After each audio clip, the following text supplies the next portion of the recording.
Hey everyone, happy Thursday, welcome to the stream, how's everyone doing?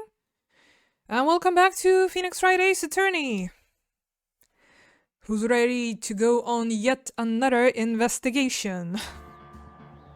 That'll probably take us a couple and a half hours, as it seems to be a trend with this case.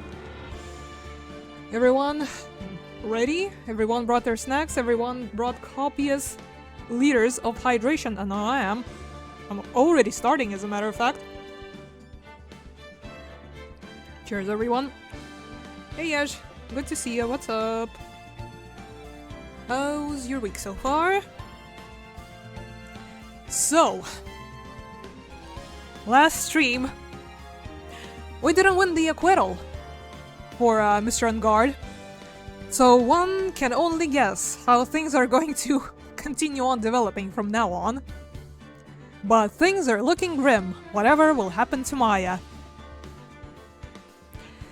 Also, Adrian might still be in questioning with Edgeworth, who was an absolute jerk to her last time, by the way. Yes, still salty, still didn't forget about that.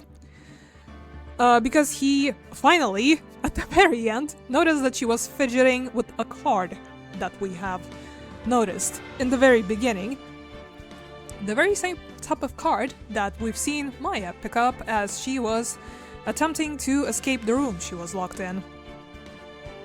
So, let's without further ado see where things go from here tonight, shall we? Part 3, Investigation. Here goes nothing. Chill so far, and chilly too, oh yes. The weather is, weathering. That's for damn sure. The rains, the chill. Not a huge fan. I was kind of hoping for a warm weekend, for the Easter here, but the chances are turning slim, unfortunately. We're going to go for a barbecue, but, I guess we'll have to wait and see. Alright then, March 22nd, 5:24 p.m., Wright and Call Law Offices. Mystic Maya! Mystic Maya! There, Pearls. I can't take it anymore. Look, it'll be alright. Everything may still work out. The condition was that we had to get a not guilty verdict. And so far, the kidnapper has kept his word and hasn't hurt Maya, as far as we know. And he won't, because Mr. Ungard hasn't been given a guilty sentence yet. Cheer up. We don't have time to stand around crying. We have to get going. You're right. Mystic Maya is in much more pain than I am. Yes, that's right. So... Hey, you guys! Glad I caught you, pal! Mr. Scruffy Detective. Oh boy, looks like Detective Gumshoe has been dubbed Mr. Scruffy Detective in Pearl's book now. God damn it. Will the pain that Von Karma brings to the table ever stop? It's just plain old Mr. Dick Gumshoe now, and I came to talk to you, pal. So he did get fired, huh? But we're kind of busy right now. Did he get fired? He seems positively positive for now. So, what are you going to do from now on? What do you mean, pal? Well, you've been fired, right? So he has been fired. So, do you have a new job lined up yet? Oh, that, what am I supposed to do now, pal? I don't have anything coming in at all until my next payday. What are you talking about?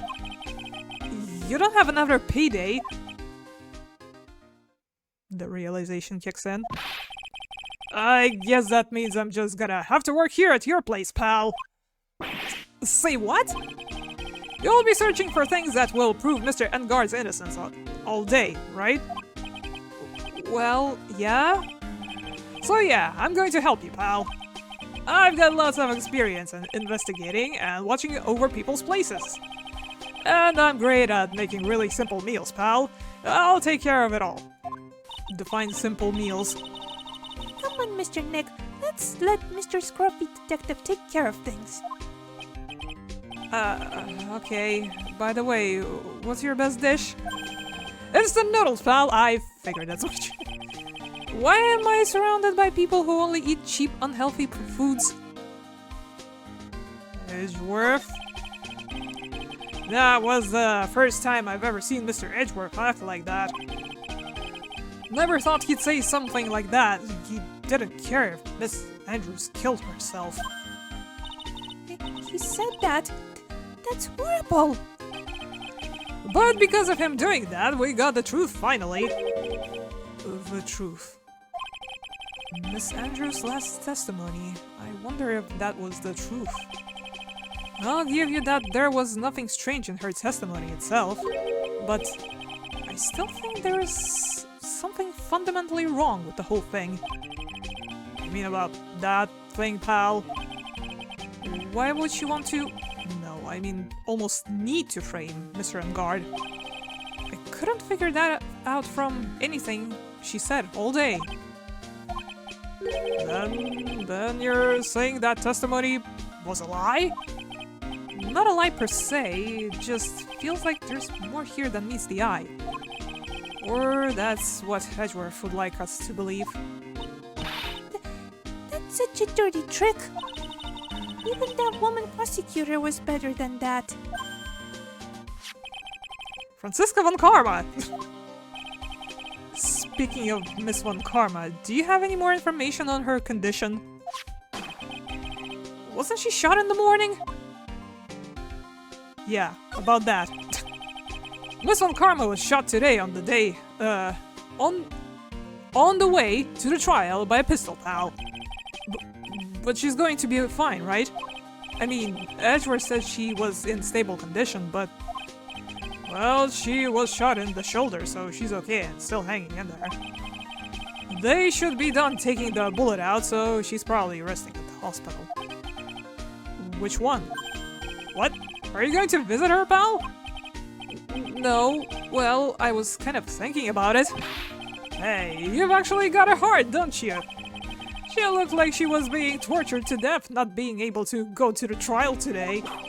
So maybe it'd be good for her if you went and let her whip you for a bit, pal. Let's go let her whip us, Mr. Nick. How about no? Now I'm definitely not going. Let's see. The name of the hospital. Oh yeah, the hot tea clinic. Oh shit. Not there again. That name sends a chill down my spine. Well, I guess it can't hurt to stop by and say hi. So everyone, we can finally bring her that bouquet we promised her after she won the poll last time.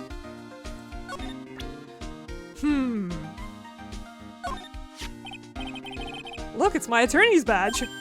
Oh, it's a little tarnished, don't you think, pal? Don't worry, I'll make it all sparkly shiny again. I'm really touched. Wow.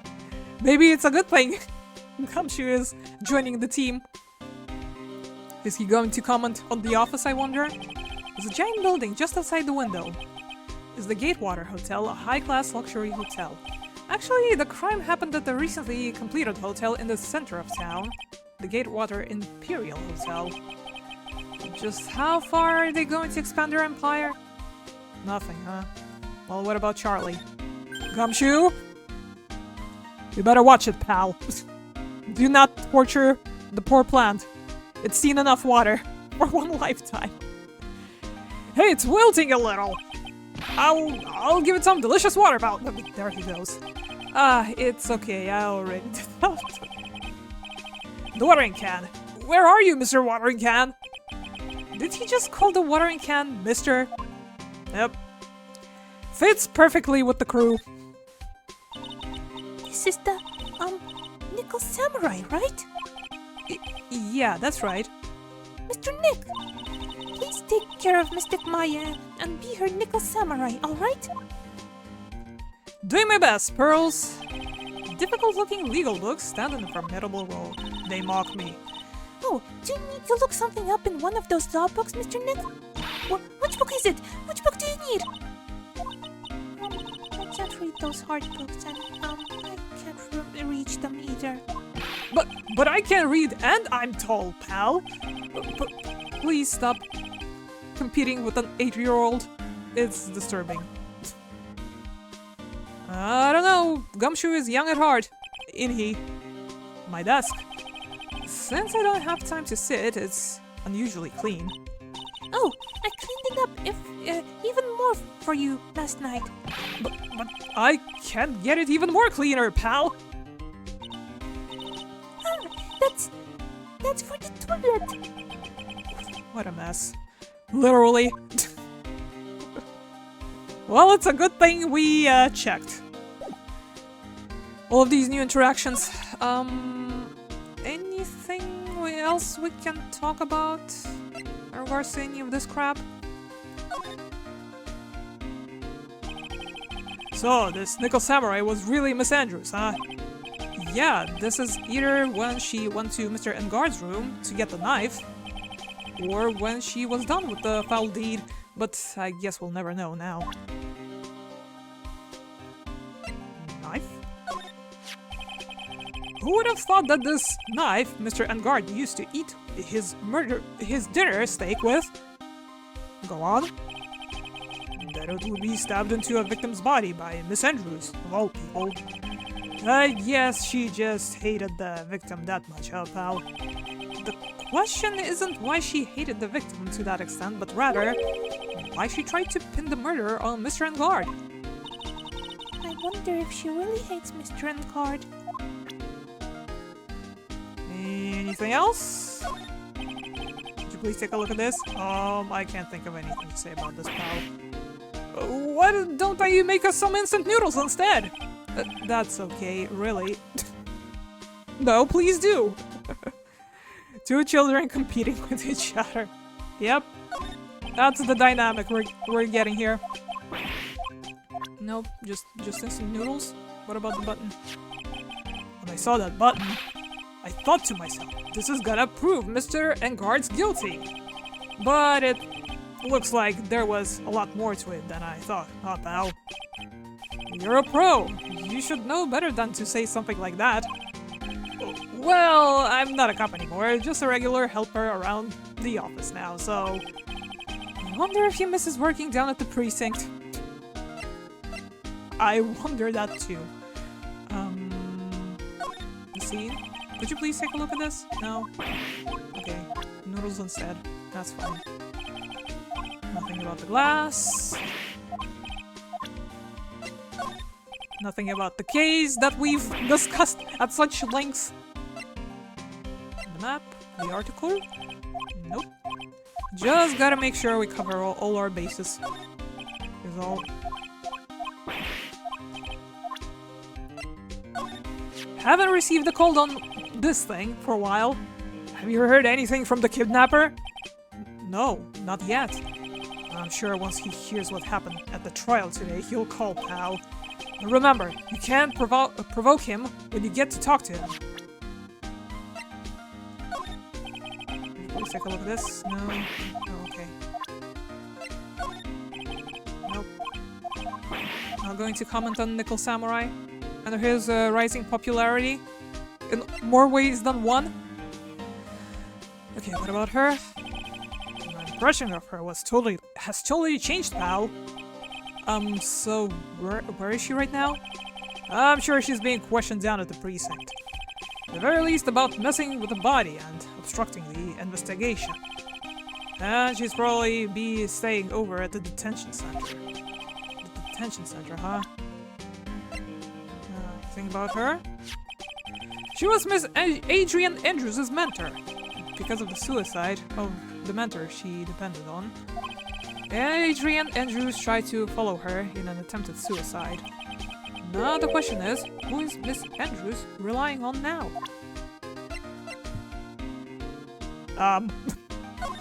I'm scared to ask, but... No. Let's talk about noodles instead. Good choice. I can't believe it. Am I getting kidnapped all because of this guy? I mean, what kind of person is the real murderer anyway? Maybe they're a big fan of Mr. Encard? But the kidnapper's voice sounded like an old man to me. Her? No. Nobody wants to even think about Laura at this point. I'm not a real fan of action shows or anything, but I know who Juan Carita and Matt and Guard are. Juan Carita, though, he was always desperately trying to be better than Matt and Guard. Uh-huh. This guy, nothing? Nothing. Figures. Edgeworth? That's the first time I've seen that side of Mr. Edgeworth, pal. Forcing people to say what he wants them to during testimony. I want to know what in the world happened to him all this time he's been gone. Is she alright? After being shot, I mean. Her wound isn't that bad, well, a gunshot wound anyway. But the wound to her pride, no, that's a different story, pal. That's why I am not in the rush of going to the hospital. The wound to her pride. Well, until now, she's always upheld the Von Karma creed. But since she came here, well, you've given her pride quite a beating, pal. Oh. I mean, she may act all grown up, but she's really still just an 18-year-old. Quite frankly, I worry about her, pal. Do you worry about yourself at all? People are jealous of my roguishly cool detective look, pal. It's because of this look that I passed the detective's test, you know. Oh. Well, you know, people can't coast through life on their looks alone, pal. Yeah, you can't count on your looks alone. Wow, I learned something new today. Pearl? Cheer up! You can't give in, Missy! Yeah! Hey, I know! I'll show you something cool! How's this? It's real genuine, not again! I don't have my pistol or my police badge anymore. Cheer up! You can't give in! Yeah! What are those two doing? Quality comedy for hours, really, with these two. It'll be okay. You'll see her again, little missy. Yeah. It's really important that you don't give up. Okay. I guess a big voice really does give you a sense of presence. I won't give up. Ever. Okay. As much as we've tried to prolong the visit, this one going to the clinic.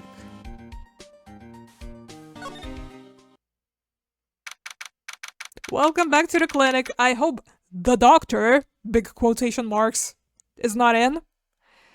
March 22nd, Hottie Clinic, reception. Never thought I'd ever come back to this place.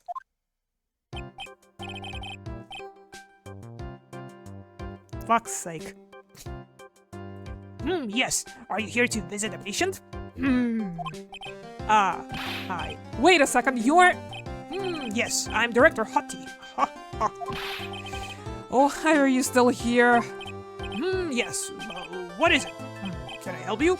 You can tell me. Yes. Director Hottie! Sorry. It's Edgeworth. He's visiting too, it seems like. Edgeworth. Yes. I'm Director Hottie. Oh, you're the man from this morning. Yes. What is it? Director, Francisca. How's Francisca von Karma? You don't need to worry. Yes, she's in good hands. Because, you see, I'm personally taking good care of her. Yes. I'm scared. Yes, and that surgery, it went well. You have my gratitude.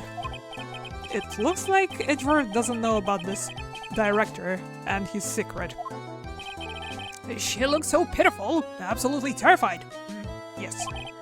But I understood. yes, her opponent was a gun, after all. And when I snuck up on her, real secret-like, she would scream really loud. Yes, I don't... I see. But she's really cute too. When I do that, she'd whip me with her whip. Boy, did I cry like a baby. Yes, but I think I could get used to it. I thought you might. Oh, good to see her well. Go back to your room. You're so mean. So mean. My frisky friska. Please whip him some more, but like into unconsciousness like you did to me a couple of times. Okay, yes, it's time for my IV drops. Yes.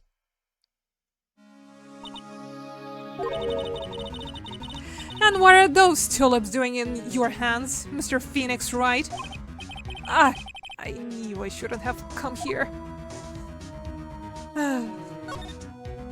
Hi. I was shot in front of the courthouse in my right shoulder. But it's no big deal. This sort of thing happens all the time. I even had full intentions of running the trial this morning. Just like your papa, except he took one day off. But that would have been too much for you. There's no need to act tough in front of us, you know. Regardless, I was dragged here by that man over there. He was so unyielding, one has to wonder if he was simply interested in stealing my case. It was the only logical course of action given the bullet was still lodged in your shoulder. But by taking over the case, I found myself having to clean up after you and that irresponsible deal you made. I think I know what deal he's referring to. The deal! Miss Von Karma, you made a deal with Miss Andrews yesterday, didn't you? I don't know what you mean. In order to make sure you got your guilty verdict on Mr. Engard, you told Miss Andrews to not testify in court today. I don't know what you're talking about. Do you have proof that I made such a deal? You're denying it? It looks like you were lucky, Mr. Phoenix Wright. If I had been in court today, this trial would already be over. All while hiding Miss Andrews' own crime. That isn't my problem, whether she had tampered with the evidence or not. I have only one objective, to find Engard guilty of murder. The end justifies the means, Mr. Phoenix Wright. The end justifies the means. Miss Von Karma. Adrian Andrews believed when you said, if you don't tell the truth of what really happened, then Engard will be found guilty. And what does that have to do with me? Because of that, she's now in danger of being found guilty herself. All because she believed in you, your words, until the very end. That still has nothing to do with me. She's just a weak person, that's all. My god, all of you are such pieces of trash. But you had to know she was... Ow! I think visiting hours here are about over. So, if you'll excuse me... What's wrong? Did she suddenly cut you off? Probably because she thinks I had the advantage in that argument. Edgeworth. You know what? I've been put in charge of this case, so I can't give you any help with regards of clues. Fuck you. Wait, what about? What about? Gumshoe being fired? Sorry? Roll it back a bit? You sure are hard-nosed. Totally different from Detective Gumshoe. And that is why he was fired. He's got a point. Damn, she's in punchable mode. Well, when isn't she? What happened today at the trial, Edgeworth? That was not like you at all. I mean, I know you knew about Miss Andrews' condition. You could have made her testify as many times as you wanted, but to go that far... but she wouldn't testify about that until I said something. Listen, Wright, the courtroom is a garden of judgment. I'm putting myself on the line when I stand in there. And that's why I made the witness do the same. It's only natural. You could have done it in not asshole-ish way. By the way, Edgeworth, you were really angry in court today. That's rare for you. Witness! That card! Give it to me! Hurry! Do you have any idea what you have stupidly yet inadvertently done? This... I can't believe you hid this from me all this time! That card... What in the world is it? You meant this. Listen, Wright. This is top secret information. You absolutely cannot leak this. A special investigation team has existed for a number of years, but few know of it. I understand. Their task is to find the owner of this card. A man called Shelly the Killer. And just as his name states, he is a killer, an assassin. The best at that. An assassin? Was placed next to the victim at the time of the murder. Miss Andrews was carrying it. Well, didn't the guy that was calling us outed himself as the killer? Or whatever? If you still remember that bit. Now more than usual? It's more or less the same. Actually, the amount of whipping she'd given out, kinda less than usual. The whip per minute. WPM, if you will. Maybe she was shot in her whipping shoulder or something. Just taking a little break. So, who is this Shelly the Killer? The Killer is the name of a long-standing line of assassins. So, Amons? Long-standing? The name first appeared about 100 years ago, I hear. Shelly is the professional name of the third heir of the Killer name. So because his professional name is Shelly, he leaves cards with a shell on them? He has a habit of making sure to leave a card by the body of his victims. Why would he do something like that? We think it is a part of his duty to his clients. His duty? If he leaves a card, then his client can be assured it was he who killed the victim. It also serves as insurance against any charges being pushed onto his clients. I see. The killer values the trust between his clients and himself above all else. It seems that this is one honorable assassin with a moral conscience. I guess that even honorable assassins can exist. So you think this assassin... You think he's the one who did the killing in this case? It would appear that way. The discovery of the card basically confirms it, wouldn't you agree? Shelly the Killer, huh? My situation? I noticed something at the trial today. You are behaving in a very strange manner. Is something the matter? I guess I should just tell him. Maya, she's been kidnapped. Kidnapped? What does the kidnapper want? An acquittal. I see. I had no idea. I will prepare a rescue team as soon as possible and resolve this by tomorrow. Really? Did you hear that, Mr. Nick? Mr. Edgeworth is going to... Stop trying to console me, Edgeworth. I don't need your pity. Mr. Nick? There's no way you can find her. We don't have even a single lead to go on. There's one way to save her. Only... I have to get an acquittal somehow. This is the only way. Right. Listen, you need to know something.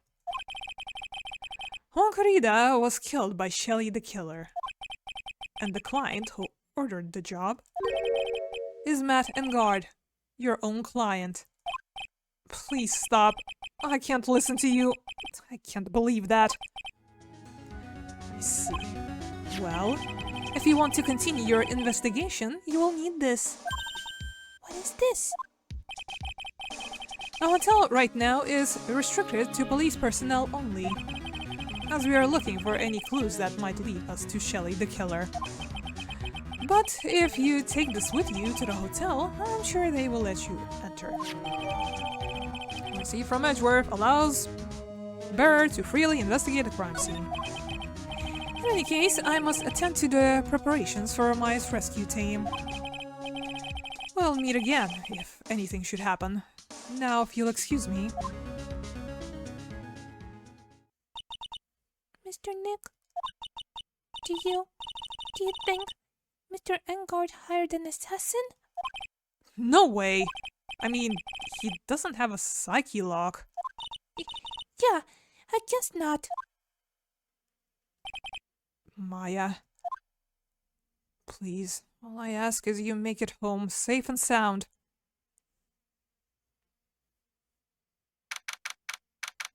Going to Maya! I guess even kidnappers can be a little clumsy. Clumsy enough to drop a card like this for me. And even though he said he was an assassin, I bet he's just making that up like how Nick does with everything in court. Anyway, let's try out this card trick with this card I just found. Sounds like I got the door open. Okay, time to go take a look around.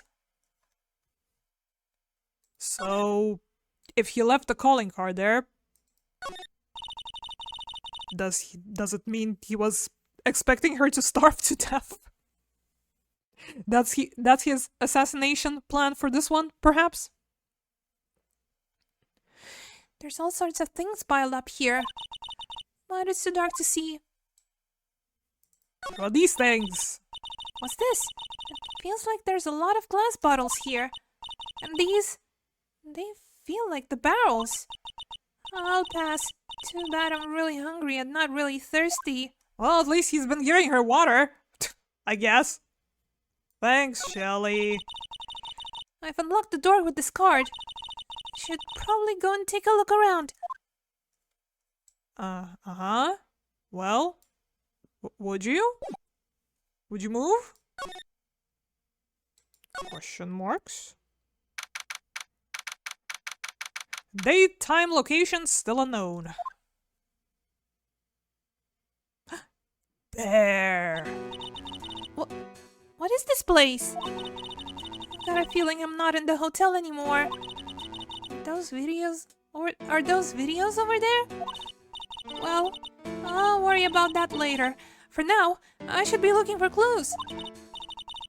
That way, I can show them to Sis and maybe get out of here.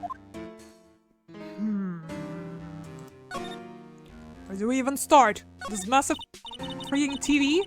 Considering this took place in like, what, early 2000s? That's a pretty big honking TV over there. Wow, I've never seen a TV this big before. Now, where's the power button? Phooey, it's busted. I would so die a happy samurai fan. If I ever got to see the Nickel Samurai on a TV like this. Ah, I can't believe I just made a joke about dying, all things considered. Yes, Maya, what a time. What is this thing? An antenna, I guess. And this is VCR? There's sure a lot of electronic gadgets here. But what is an antenna doing here? Not gonna admire the beautiful painting? What is it, watercolor?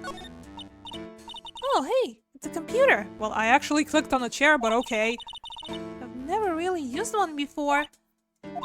I have no idea where the power switch on this thing is. Drat. There goes my plan to use this somehow to get out of here. Yeah, I mean, you can try this doggy door. Let's keep looking. It's so dark in here that I can barely see, but these kind of feel like videotapes. All of them. Just what kind of room is this? That's weird. What's a figurine doing on a sofa in a place like this? I think it's a bear. Aw, how cute! But it's got a lot of cuts and slits on it. I wonder if it's some kind of puzzle or something. Well, it would fit beautifully in one of the hotel rooms, if you ask me. There's a framed picture sitting on this coffee table. It's a picture of a woman. She's kind of pretty. Hey, looks like something is written here. Let's see. I think it says, "Would love, Celeste." I bet it could be a clue. Beautiful carpet, but could be bigger, if you ask me. Well, let's look at the door now, I guess. Last option. Locked. Of course. And it doesn't look like I can use the card to open this door. There's a little hole at the bottom of the door. If only I was a little skinnier, then maybe I'd be able to crawl through it there. Oh, this simply will not do. I cannot have you wandering around at will. It seems that your Mr. Wright is truly concerned about you. Yes? For now, I would suggest you remain cooperative. If you cannot, there are ways in which I can help you. Ways? You mean? Dead men tell no tales is how that saying goes, correct? Dead? I'm almost certain I told you on our first meeting. I am an assassin. No way. You're lying. I mean, an assassin? People are not always who they appear to be.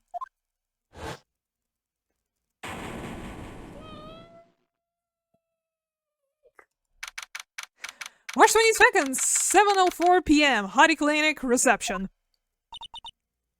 Mr. Nick? Oh, yes, Pearls? Got caught up in my thoughts about my situation. Mr. Edgeworth has left you. Left, you know. Yeah, he left us all. I guess for now I have no choice but to believe in Mr. Engard. But I think I should listen to his story one more time. Alright, let's get going too. Okay. Should we examine the place? This eerily quiet place, maybe Pearls has some deep insight? This must be the waiting area.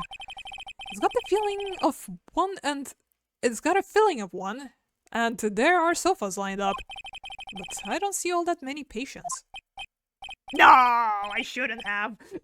Yes, well, visiting hours are over, that's why.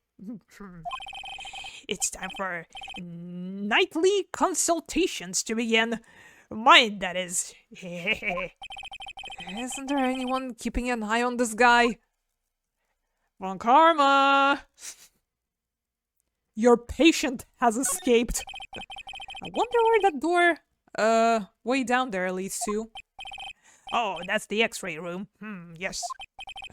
How did you know what I was thinking? Yes, well, it's because that's the X-ray room. Yes. There is something very peculiar about this guy, because I know it's not me. This guy is still here. After all this time. This patient is undergoing rehabilitation. Wasn't that the patient standing in the same spot the last time you came to visit? Read my mind again. Doesn't look like they've moved any closer to the reception desk, huh? Is this clinic really doing anything? Is that patient really getting better? Hey, don't just cut into my monologue like that. I'm explaining things here. Ah, sorry. Yes, most sorry. Yes. Uh-huh. This is the clinic's reception desk, but it doesn't look like there's anyone at the counter. On the wall is the month's word of the wise. Everyone ready? Ready to write down more, life's wisdoms? Put your best foot forward. Putting this up at the general clinic like this doesn't really mean much, does it? I think there was a typo in there somewhere. This guy has definitely been putting his best foot forward for the past several months. Literally. Guess it's time to go, huh?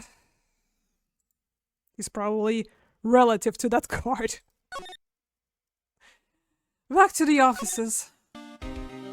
Hey, Gumshoe. I brought more shit, I think. What do you think about this? Oh yeah, do you know about this card? Edgeworth, for some reason, went pale the instant he saw this card. Hey, I know what it is, pal. You do? No matter what way you look at it, I'd say it's a picture of Michelle. Great deduction skills there, pal. That's it. Oh yeah, that's right. Mr. Edgeworth really likes those cooked snail things. What are they called again? Escargot or something like that? Wow. He actually got the name correctly. I am surprised. Mr. Nick, I think we just solved the mystery of why Mr. Edward's face turned pale, right? As I suspected, Gumshoe has no clue. Oh, what about this? Could you please take a look at this? Nothing. Read you like a book, Gumshoe, before you even started talking. Okay, let's go to criminal affairs first, I guess? March 22nd, police station, criminal affairs department. Wow, everybody looks really busy with something or other. They're probably strengthening the evidence for tomorrow's trial. Hey, hurry up with that, will ya? Pass the victims list around. You gotta be kidding. There's over 100 people on here. Mr. Nick? Is Mr. Engard really that big and bad of a criminal? Actually, Pearls, never mind. It sounds like they're working on a different case. Examine. You know what, we gotta examine first, obviously. Ah, it's kind of cute. Mr. Nick, what is this stuffed animal's name? That's the Blue Badger. It was my idea. I made it. No.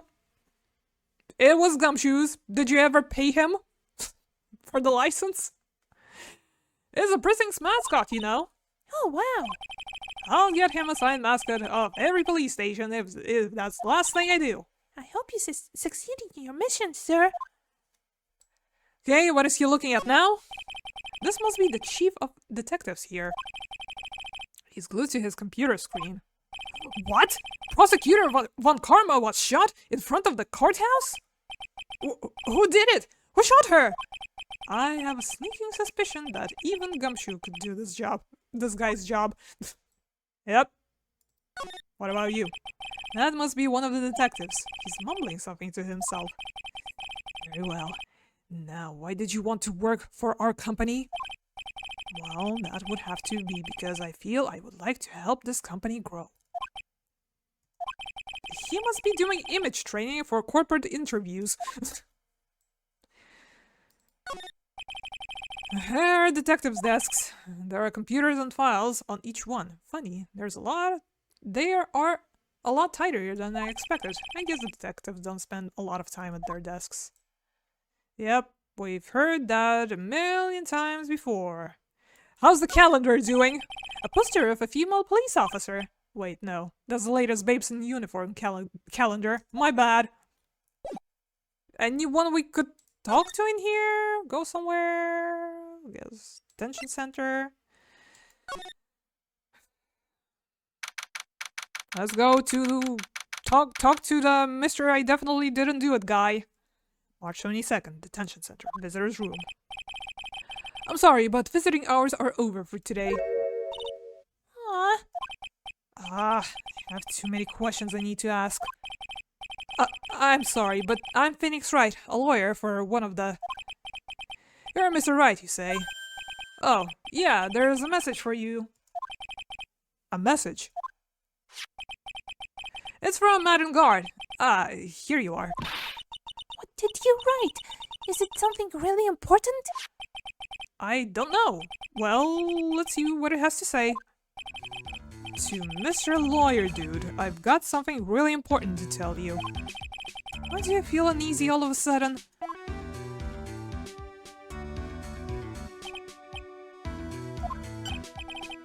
Oh, Mr. Wright. So actually, I have a favor to ask of you. I have this cat named Shoo. Sure? Shoo? I don't know. Let's call her Shoo. I didn't put out a lot of food when I left the house, so he's probably pretty hungry. You think you could drop by my house and feed Shoo for me, dude? My house is just a little ways down from the hotel, alright?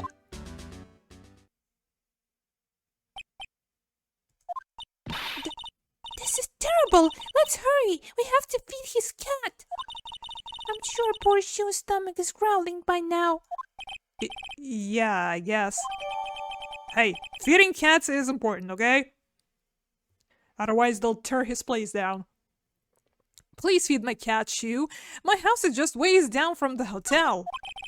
Client's request is a request. Guess I should go check up on his cat. Guess we're going to check up on his cat. Can we go from here? Can we talk about the cat? No? Okay. Just checking. Wanna come with us, Gumshoe? Hotel lobby? From there? Maybe? I have no idea. March 22nd, hotel lobby. Alright now, Mr. Nick.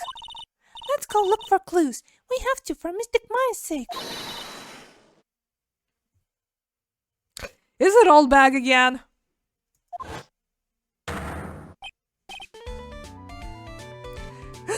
Miss Oldbag! Don't be calling my name and turn into a gas, you spiky-haired pettifogger! Because of you, I've been made to look like the bad guy again. Although, I did get a piece of gum from Edgy Boy, just as he promised. But I can't keep up with this shit. Stop, please!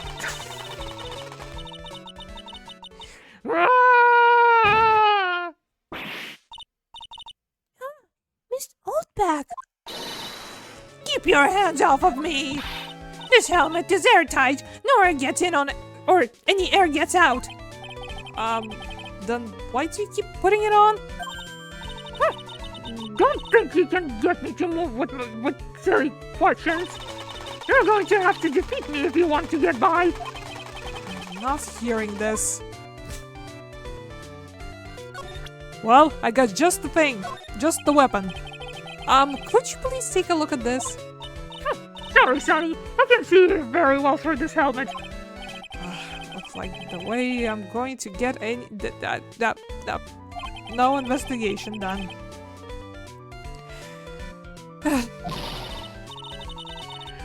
I see that look in your eyes. You stop thinking I'm an alien from outer space this instant. Here, I heard there's a cat in the nearby vicinity. Would this potentially melt your heart? No? Okay. Then this. Maybe I show her this letter I got from Edgeworth. Miss Oldbag, if you would look at... What? You want me to look at this worthless piece of... Edgy poo! Is that her perfume? Pheromone the more I smell? Ugh. Let's see here. Would you please allow this unsophisticated young person to conduct his investigation? Yours truly, Miles Edgeworth. Yours truly? Oh, that man's good at flattery. Fine, but only because Edgy Poo said so, you understand? Goodbye letter given to Old Bag, or whatever. I just thought of something I have to do. Remember, no messing around. You do anything bad and I won't let you off the hook. It looks like she has strong feelings for Mr. Edgeworth. That may be, but you know, nothing's going to come of it. That's so mean, Mr. Nick. Feelings are meant to be told and shared. Oh.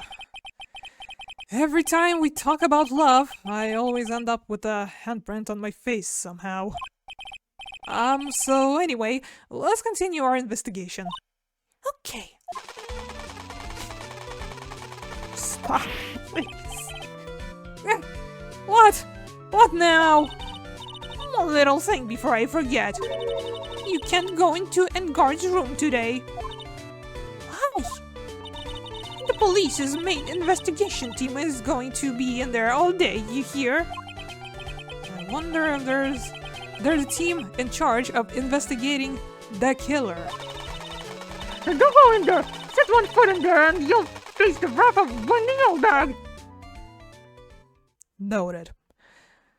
Can we actually go to the cat place? Because I'm not seeing it on the list. Was it the living room? Surely not. Anyways, let's examine. Anything new around these here parts? Lobby with a grand staircase always feels enormous. But right now, the only thing filling the enormous room is anxiety about the murder. I really hope nothing else bad happened here. Or happens. Scenes for the spectators of the post-ceremony show and press conference. But it's too bad neither event is going to be held now. These cameras must belong to the press that came to cover the conference. They're all basically doing the same thing, staring at the empty stage. The empty stage is the stage they were going to use for the post-ceremony stage show. After the show, there was supposed to be a press conference, but that press conference... It was really the victim, Juan Carita, trying to disclose something about Mr. Engard. But they're both heroes. Why would they do something so unheroic? They may look like heroes on the outside, but on the inside, they're only human. Deep. And that's probably all of it for this place. So let's move to the hall. To the hall, where the food is still fresh? Big question mark? Looks like we're the only ones here. Yet the hotel seems so busy somehow. Probably because the police team is scouring for clues about the killer. And the music is back, at the very least. The chandelier, still chandeliering, I bet. That is such a beautiful sight. The chandelier? Yes, but I can't believe it. I can't believe that such terrible murder happened under such beautiful lights. It's shocking. Let's just quickly go through this. Probably not much else new added here. The war ceremony was held on the stage. It was really fabulous. Which reminded me of circus for a second. I wonder if everyone is alright. I heard that the very big circus just recently started holding performances again. I'm sure they're all fine, Pearls. Tables. I want to eat a meal with Mystic Maya again. Yeah, me too. Whenever I watch Mystic Maya eat like she does, it makes me happy about eating, and then I can eat a lot. Well, then, how about after we wrap up this case, we all go out for a huge 20-course feast? Okay, let's work really hard then. 20, like, per person, or in total? I am getting concerned. This sure is one luxurious hotel. Almost to the point of gaudy with how it blends together everything fancy imaginable. Speaking of fancy, didn't that bellboy give me something like that last year? Like, what again? I'm still not sure what we're talking about here. They haven't cleaned up all the food yet. There's a sad feeling hanging in the air now that the party is over. I bet it's not just a sad feeling hanging in the air by this point. Probably flies too. And not a very flattering smell either. There's a grand set of doors over there. The doors Maya followed the bellboy out of, only to disappear. Only we had all gone together. So... nothing new here either. Okay. Oof. Hallway. Well, we lost the living room option. Going from here. So... let's go to hallway first. The cat will surely live, right? For another... I don't know. How long will we be here?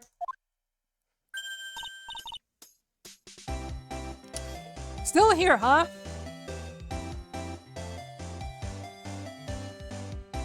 Sorry, I'm taking a hydration check, and I recommend you do the same. Also, posture check, food check, meds check, all that stuff. Do it if you gotta. Hey, city boy. Oh, Lada, you're still here. Reckon course. An investigative photographer eats or starves on their ability to snap up the scoop, yeah? And this hotel just has that aura of mystery. You know, like something is always about to happen. But do you have a camera? Given. A photographer's gotta have cameras out the ear like corn to be a real pro, you know? So I'm hanging around here. Speaking of cameras and feeding the mouth, do you have mine, you bread thief? Why can't you drop that thief thing already? Oh yeah? We'll check this shit out. Would you please take a look at this? No, I'm sorry, no can do. Only thing I want to see is a steamy hand towel. What? A steamy hand towel? Need one for my eyes. Today just ain't a good day for my eyes to be looking at stuff. How convenient. Maybe I'll have to use that one next time you show me something. Amazing excuse. I have your stinking camera. No? No. Okay. Don't want that? You don't want your camera, after all? Okay, night of the murder. I want to ask you about the night of the murder. What? You're really gonna shell out the bucks for the info I got? Lada, you were loitering in this hallway the night of the murder, were you not? Well, kinda, but... brace yourself, Phoenix. Here it comes! I didn't exactly hang around here the entire time, you know. Followed a few stars around. Got a few autographs, shook a few hands, had a soda pop with a few of them too. It looks like she wasn't here the entire time that night. The security lady also wasn't in this hallway the whole time either. I guess this means there's no one who can tell us who came and went that night. Scan. So, about the note that was inside your camera case. Oh, that ditty I wrote. Yeah. Can I believe what you've written? You mean the stuff about Engard shoving his manager lady onto Corita? Yeah. Ah, well, I reckon you best not be believing that. What? Look, I sorta wrote that on a whim, you know? Writing whatever came to mind. Whatever came to mind? Yeah, when you get down to it, it's just a lot of random bull dooders. Hey, what's with ya? Why are you staring at me like my grandma used to? Hey, and why do you look like you suddenly got older too? Or am I just shrinking here?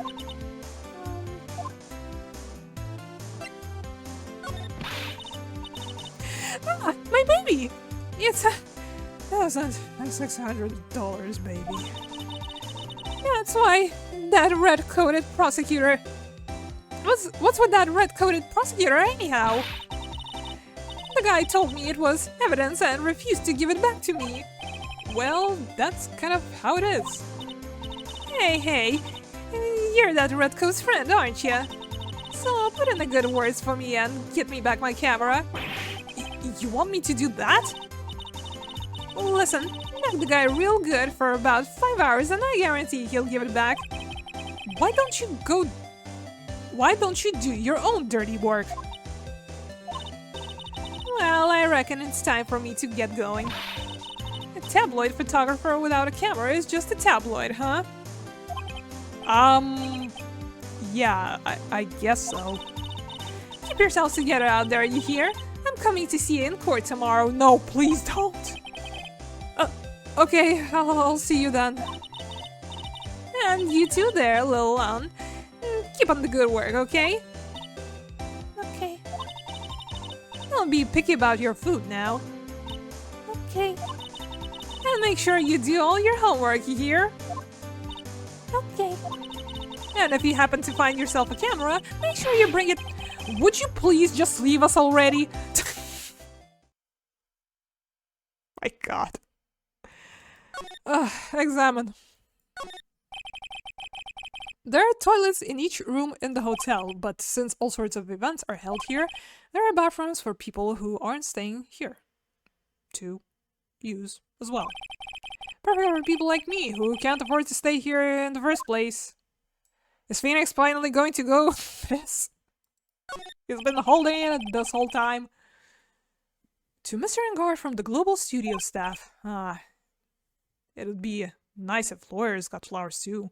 Something like, to Mr. Wright from all your grateful clients. There's a piece of paper taped to the door that says Matt Angard's room. The old lady told us about this, didn't she? That we can't go in this room tonight.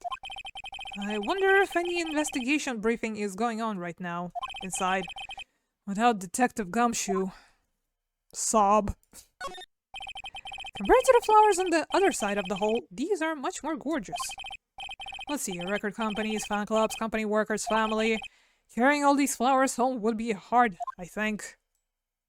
There. I can understand flowers in front of the dressing rooms, but what are stuffed bears doing here? Could it be that there's an action star with a soft spot for teddy bears? Nah, can't be. There's a piece of paper taped to the door that says Juan Cariza's room. I wonder what exactly happened in the room behind this door. Even now, no one really has any idea. Move. Cariza's hotel room. Let's see if anything else changed. Maybe one of these bears left. Or new ones arrived. Hello? Mr. Nick! What is that otherworldly, ghastly moaning? I'm an evil ghost. I don't think it's a ghost. Maybe it's a demon? Sorry. I got the sounds all wrong. Excuse me? What were you calling a demon, brat? Zoinks is the alien! Scoob! What are you calling an alien? Are we done here? Oh, it's just you, Miss Oldbag. What are you doing here? What is wrong with you young'uns today? I came down here to pay my respects to my poor Juan, and you're disturbing me. Can everybody just please vacate the premises for a second? Night of the murder. Please talk to me about the night of the murder just one more time. I talked about it plenty at the trial. I was fooled, tricked, deceived by that fraud of a photographer and her note. She was loitering around here with that imbecilic look on her face. That imbecilic look on her face. Okay, got it. Now hold on a second there, you little pipsqueak. If you're going to take notes, at least make me sound better than that. Oh, alright. Now I've seen everything. But, you know, I was working that night too, doing my job, minding my own business. So it's not like I had time to waste standing around here with that... here, the whole night. Remember, Mr. Kurita? I was wondering if you could tell me a bit more about Mr. Kurita. He was the most popular star, you know, especially where it counts, in my book. But I hear that he was lagging behind in the polls against Mr. Engard. Well, that's just a recent thing. Bad luck and all that, you know. But he was going to become an even bigger star than he used to be. Look, just look at the mountain of presents. It's a show of the mountain of feelings all his fans had for him. Yeah, the mountain is pretty big and certainly nothing to shake a stick at. Mr. Nick? What is it, Pearls? Presents. They're all bears, right? She's got a point. There isn't a single thing here that isn't there. I mean, there's... chips? Could be a gift. Presents? All of Mr. Kurita's presents from his fans seem to be bears. Oh, that's because you can't think of one without thinking about bears.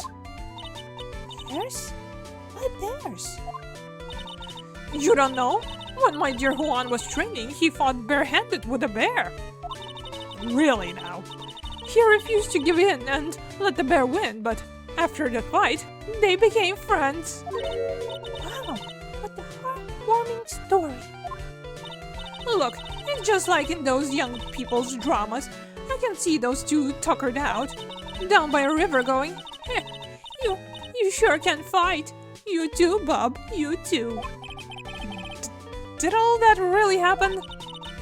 It's in his biography, Bob. What a lot of crock. So, ever since then, fans have been giving him bears as presents. Yeah, nice. Bears. You learn something new every day. Let's examine stuff, I guess. Bottles of cosmetics are scattered all over the floor. This is probably where Mr. Kurita fought his assailant. These glass shards. They're probably from the glass vase Miss Andrews knocked over. The infamous tomato glass? Beautiful wine glass, and there's the tomato juice in it. No, tomato juice. I don't really like it much. There's a bottle of it on the table over there. That's probably where it came from. The goddamn guitar case! So, the Nickel Samurai's costume was in here. Yeah. I can't believe Mr. Kurita went so far just to say bad things about Mr. Engard. Well, it was a press conference, so he had to go in costume. But weren't Mr. Engard and Mr. Kurita friends? They weren't friends. They couldn't be friends because they were rivals. So a rival is someone who is a strong enemy? Rose is really fired up over this, and I don't have an answer for her. Tomato juice? Looks like Mr. Kurita had dinner that night. This bottle, it's tomato juice. We had a lot of food at the award show that night, but I wonder if the stars had gone on stage after only eating a meager meal like this. I mean, performing on a full stomach, maybe not the best idea, huh? So that's a bed. Yep, it's big, but it's a bed. Ah, Mr. Nick, it's so soft. How easily children are entertained. Well, at least this time we clicked nearby the bed, not the AC. Good job, game. You're improving. Phew. Coffee bear? There are all sorts of things in this refrigerator. The carrot juice bottle and the tomato juice bottle are both empty. Empty? It's too much a hassle to throw them out, I guess. They're all vegetable juices. I guess he must have been a real health nut. Oh, there's a beet, some ketchup, bottle of strawberry jam, too. Maybe red was his favorite color? Bears! Wow, there are a lot of bears. Alarm clock ones, collector's edition, stuffed teddies, plastic models. It's pretty overwhelming. Is there a kind of bear he doesn't have? There's even a few in the trash can. Yeah, I get the feeling maybe the guy didn't really like bears. More teddies. It's hard to bear with all these problems. Rawr. Please. Please. That was enough the first time. I don't think I want to bear with the trauma the last case caused me. What's wrong, Mr. Nick? I don't want to talk about it, I'm sorry. It's too traumatic. So messy here. Girls really likes things neat and tidy, I take it. There's a lot of electronic things here that I've never seen before. Hey, Mr. Nick, tell me what they are, pretty please. Okay, that over there is a watch. You wear it on your wrist. I know what a watch is. Oops. For a second there, I forgot I was talking with Pearls, not Maya. There doesn't seem to be anything new on it so far. It's a suitcase. There's so many things in it that I bet it barely closes. There's his clothes dryer, an electronic shaver, electric, a calculator. All stars pack so much stuff like Mr. Corita. That's about it. Doesn't look like anything new. Why are we still here? Really, anything else at all we could talk about? With you? Our dear beloved old bag?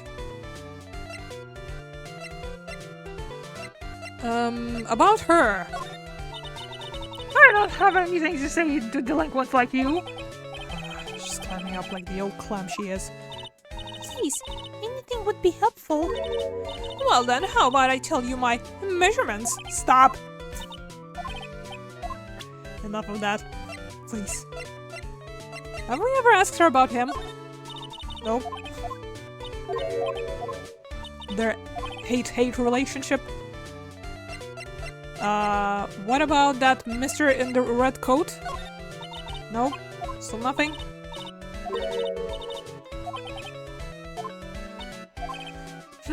What if we ask her about this? No? Still nothing, huh? Are we supposed to get anything new out of this? I mean, we came here to investigate, but so far everything's exactly the bloody same. Cat! No. Okay. Well, worth trying. Okay, let's, in that case, just move to the other zone for now. Hall. Lobby. Living room? Oops. Living room. Marshal in second. And guard mansion. Mansion? Well, of course. Sure is dark. I'll go turn on the light. Wow, okay. Looks like an accident waiting to happen. Wow, this is what a star's house looks like. Must be nice to be rich. Come on, Mr. Nick. Let's find Shoo the kitty cat. Shoo! Aww. So I guess this is Shoo. Ah, what a lovely cat. Hello, Shoo. The cat seems to like pearls. Pardon me? You! May I help you with something, mister?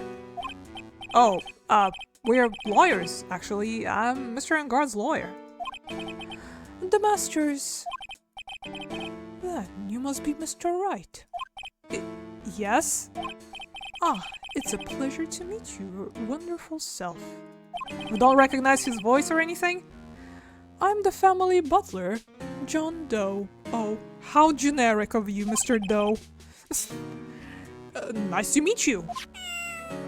Were you feeding the cat perchance? Come on, cat, spill the beans. Well, actually, maybe it wasn't a doggy door, maybe it was a kitty door. I bet they're keeping Maya in here somewhere. Matt Engard, you must know all sorts of things about Mr. Engard, right? Honestly, sir, I don't believe my master is capable of such a foul deed as murder. And, anything else? No, not especially. It is not appropriate for a lowly servant to speak of the master or his affairs. How typically butler-like, as it were. Hold on. Let's examine before they decide to kick us out or whatever. Oh, there's a giant cooking hearth here. That's actually a fireplace. How are they different, Mr. Nick? You know, I've never actually seen a hearth before, come to think of it. You should come and visit Bay Manor then. I'll show you one when you do. Picky? No? The masks? Ah, there are masks here. Yeah, that one in the middle is the Steel Samurai. The one next to that are the Pink Princess and the Evil Magistrate. They fought many battles against the backdrop of Neo-Old Tokyo. Wow, you really know a lot about the Steel Samurai, Mr. Nick. I'm forced to. I don't know whether to laugh or cry that I know more about that show than a kid. Door? There's a small door at the bottom of the bigger door, Mr. Nick. I bet it's for Mr. Engard's cat to use. Oh, you mean shoe? The door. It's locked tight. Well, I guess that's to keep nosy people like me from entering it. Well, they did a poor job in that case. There's another door over there. You shouldn't go wandering off over there, Mr. Nick. Yes, Pearls. Now I know how Maya feels when I tell her to stop playing around. Being judged by a child. It's a very comfortable and spacious lounge set. I wonder if famous star drops by and if famous stars, multiple, drop by and sit around and have a good time. In any case, I don't really belong here, do I? What is with me and feeling inferior today? And confusing Pearls. Okay, the elephant in the room. A giant bicycle is flying through the air. That bicycle, Pearls, is one where you don't have to pedal and it moves on its own. Really? Wow. But sorry to disappoint you, it can't fly. Oh, that's too bad. That's all? That's all we're going to say about this giant bicycle? That looks about it. Okay, Mr. Doe, what else can you tell us? About yourself, perchance? Mr. Doe, how long have you been... How long have you served at this residence? Well, sir, I would have to say maybe about 1 year. And, anything else? No, not especially. It is not appropriate for a lowly servant, to speak of himself and his affairs. You know, I would have thought Mr. Engard the kind to have a maid over a butler. Okay, now the important topic. That's a very cute cat you got there. This is my duty to take care of him. The master rather fancies shoe. And, anything else? No, not especially. It is not appropriate for a lowly servant to speak of the family cat. Well then, I guess I don't need this piece of scrap of paper anymore. Bye, I guess. Well, I'm afraid I must take my leave of you now. Oh, we should probably get going ourselves. Ah, so young and yet already so accomplished. A master of law. But there's also a lot to be proud of in being a butler, in charge of the house and all. Thank you for the compliment, sir. People are not always who they appear to be. Now, if you'll excuse me. Can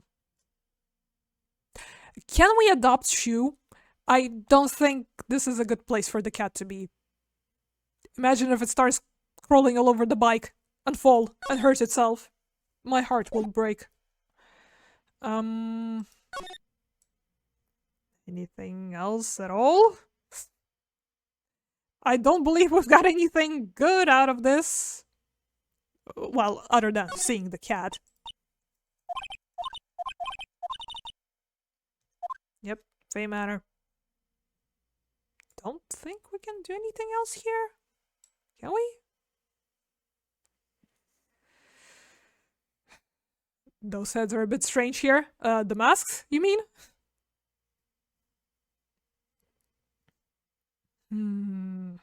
Well, I guess it's time to go. Oof. Has anything changed at all while we were, you know, perusing? Has he returned to the detention center? No?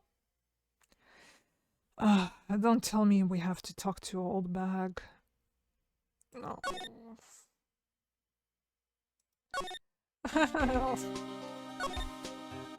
Nothing new to talk to you about. Nothing new to present, I don't think.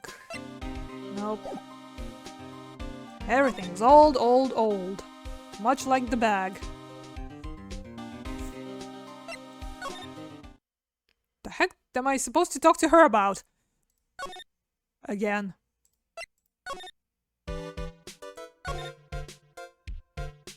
Hi. Oh. Created room.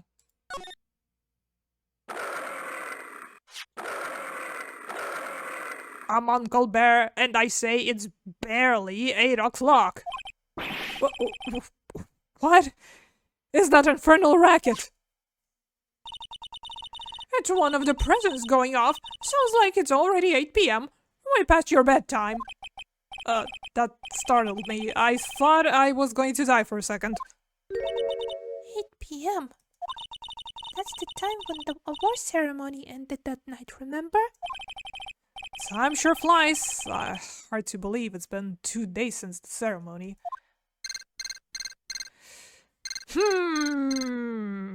Mr. Butler calling? The transceiver. Hello? Hello? This is not a phone. Maya! How is Maya? You haven't hurt her, have you? It seems you were not able to fulfill your end of the bargain, Mr. Attorney. I have heard the news. So, it would seem my present did you no good. No! Mystic Maya! Mystic Maya! One more day, please. All I ask is for one more day. I'll get a not guilty verdict for sure this time. Please. I suppose if I must. I need that acquittal more than anything else, after all. Please, please let Maya say something. I want to hear she's alright. Alright. Then. A little. What is with the static all of a sudden? Hello?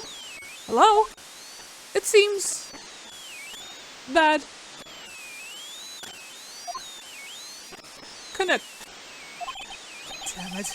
Did the transceiver just suddenly break? Excuse me.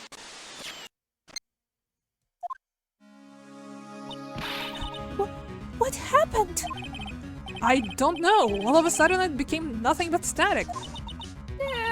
Mr. Maya. Why did the transceiver suddenly break like that? I should probably have an electronic expert look at it. The sooner the better. Hey, you! Are you an expert in anything than being, you know, a pain in the ass? I don't know how anything to say to delinquents like you. Please, anything would be helpful. No measurements! Move? Do you think Gumshoe might know a thing or two, maybe?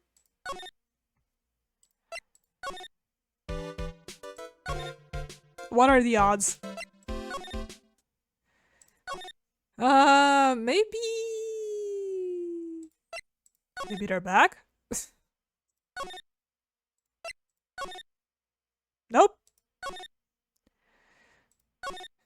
Anybody out here knows how to fix a walkie-talkie? Hey, welcome back, pal!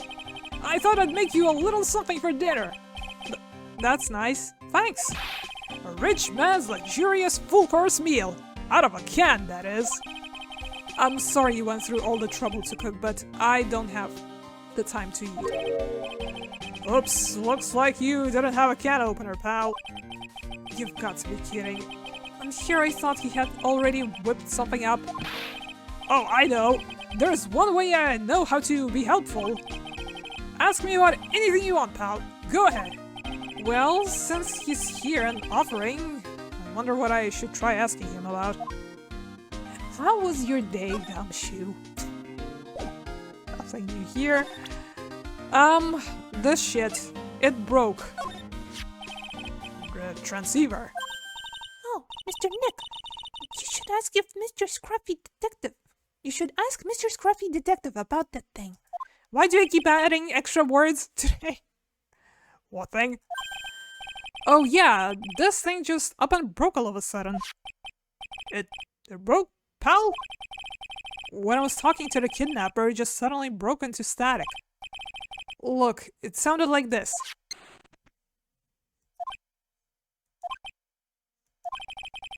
I don't hear any static, pal.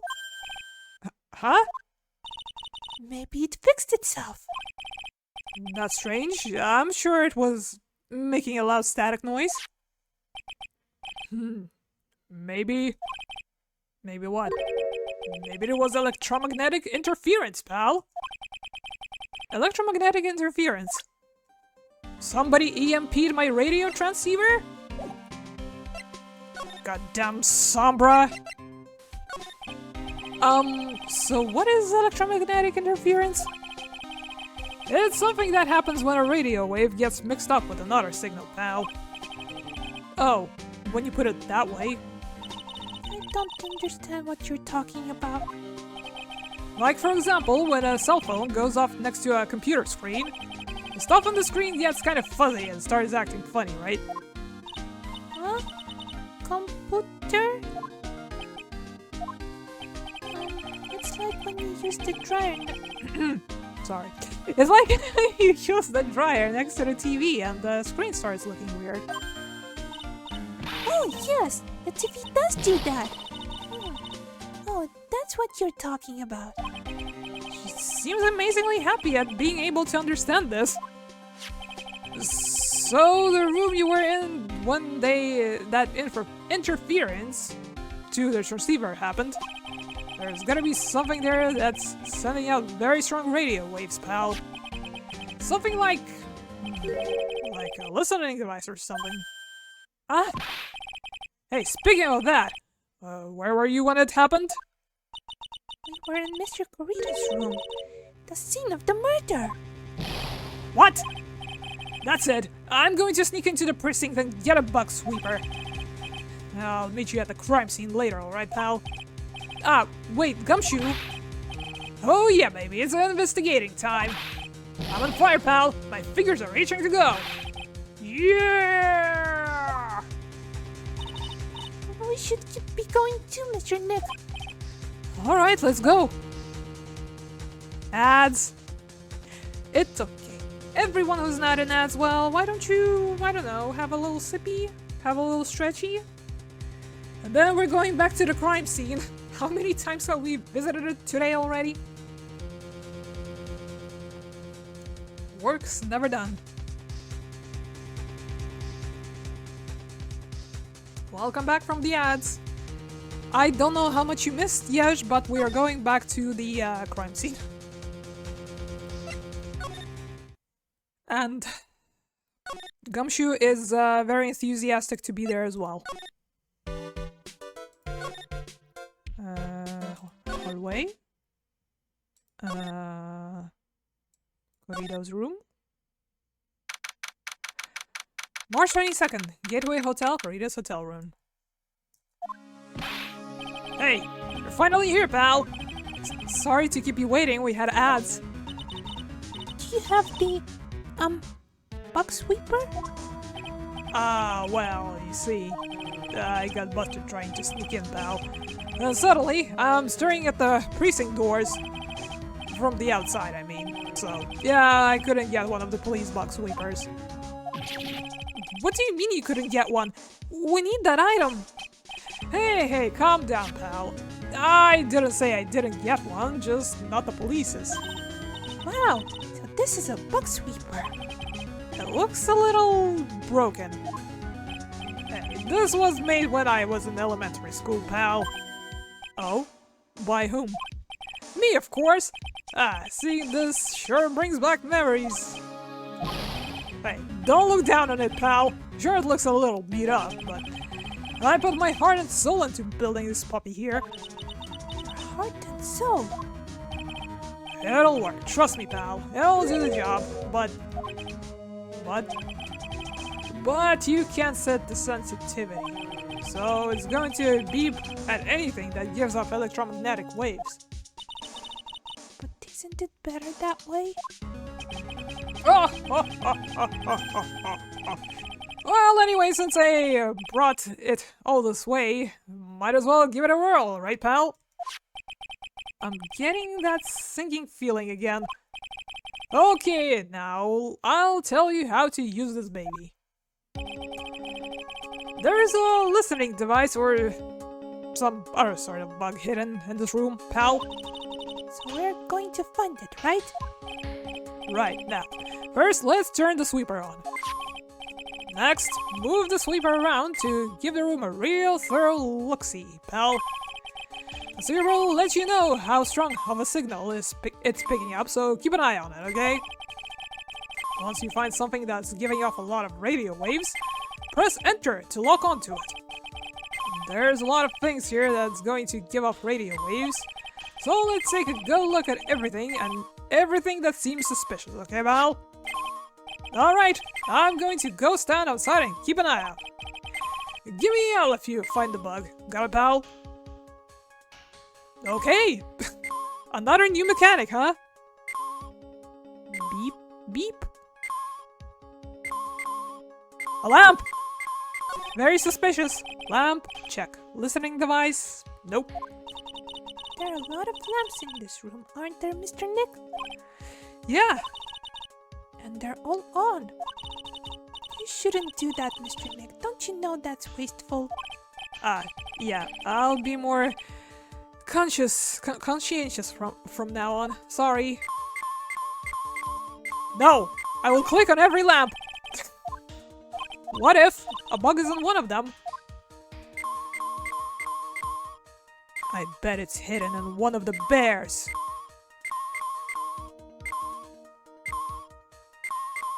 You! Oh, what a lovely bear! This must be one of those fancy bear-shaped toy robots. It's a robot? It's a real robot? Yeah, it's a real one. Mr. Nick! Yes? How many horsepowers has it? How many horsies? Horsies? Well, look, it's a bear, so, good talk. Phone? Well, the phone is the most common place for listening, though, as I'd say. But let's take the receiver apart first before we get ahead of ourselves here. Wow, you know a lot about electronics, don't you, Mr. Nick? Yeah, I know tons, especially when it comes to taking them apart. It's my specialty. I'll leave the fixing part up to Gumshoe. So, is there a listening device in there? No, and I really thought it had to be in the phone too. What about this phone? A cell phone? Nope, no box in here. A cell phone. What? Don't tell me you don't know what a cell phone is. I'm sorry. I've never seen one before. Now that she mentions it, my cell phone couldn't get any reception while I was staying in Crime Village. And Pearls has never lived outside of that village, so, well, I guess I can say it's impossible to live without one. Radio! The radio's on and playing something. Oh, it's Kid's Question Corner. Professor, why is the Earth round? Yes, why is it, Mr. Nick? Why don't you listen to the radio program a little more, Pearls? Phoenix doesn't know! Boo! Oh, the water is in this hot water pot has run out. I'll go get more water for it. Okay, sounds good. Looks like she's forgotten all about looking for the listening device. Coffee machine with the bear! What's this? It sort of looks like a hot water pot, but... Oh, well, it's kind of like a hot water pot, but I guess. But instead of hot water, coffee comes out. Really? This pot can do that? Is there a pot that orange juice comes out of? I don't think there's anything like that, Pearls. Sorry. Are you sure? What about, I don't know, the slushy machine? This is a refrigerator, right? I really don't think the listening device is in something like this. Because it's filled with nothing but healthy vegetable juices, right? Yeah, sure. What does that have to do with listening devices?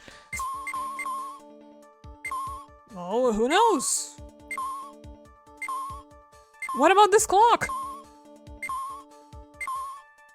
Could totally be listening in on us right now. This clock, though. It probably is that clock, isn't it? Let's just go through everything. There's no listening device in that notebook computer, huh? What's a notebook computer? Do you know what a notebook is? Yes, it's a small book with paper that you can write on. So? Well, that thing is like a notebook, in a way. It's basically a small laptop. Mr. Nick, what is a laptop? Right on cue. It's a TV remote control, but it doesn't look like the listening devices in here. So I was thinking, I wonder if a TV remote works on other things, like...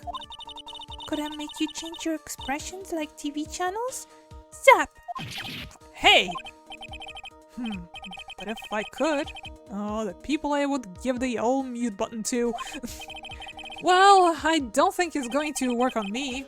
Why don't we try it on Maya tomorrow, okay? Okay. Yeah, we're partners in crime now, baby! What's this? It's a small video camera. No listening device in this gizmo. Everyone's trying to make everything smaller and smaller lately, aren't they, Mr. Nick? That's what it seems like. But I want to grow bigger and bigger. Well, eating only vegetables isn't going to help you there. You have to eat meat too. The shaver? No. And here we have a dryer. Nothing unusual here, I think. A dryer? Oh, if you use it next to a TV, it'll make the screen look all weird, right? Yeah. And when that happens, it's called electromagnetic interference, right? Hey, good memory, Pearls. I will never forget it for the rest of my life. See? We've all learned something new today, huh? Wow, there's a really delicious loaf of bread in here.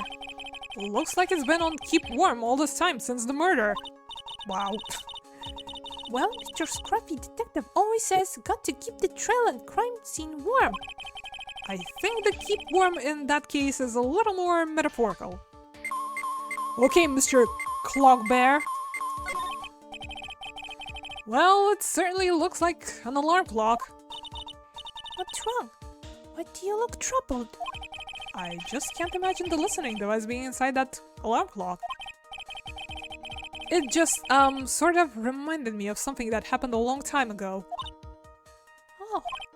Well, anyway, it looks like the listening device isn't here, huh? What? But we've checked everything. I wonder what it reminded him of, though. Is it the big-ass bear? Bear, are you listening? The bear is listening! This is just a giant stuffed teddy bear, right? It's the biggest one I have ever seen. Hey, so did you guys find it yet? The listening device, I mean? No, not yet, but this bear's eye is... Let's see. A perfectly normal stuffed bear with some really strong radio waves. Sounds like you found the device to me, pal. Let's dig this big fella's eye out and see what we've got. Not in front of Pearl, please. No, you can't. Such a violent act. No.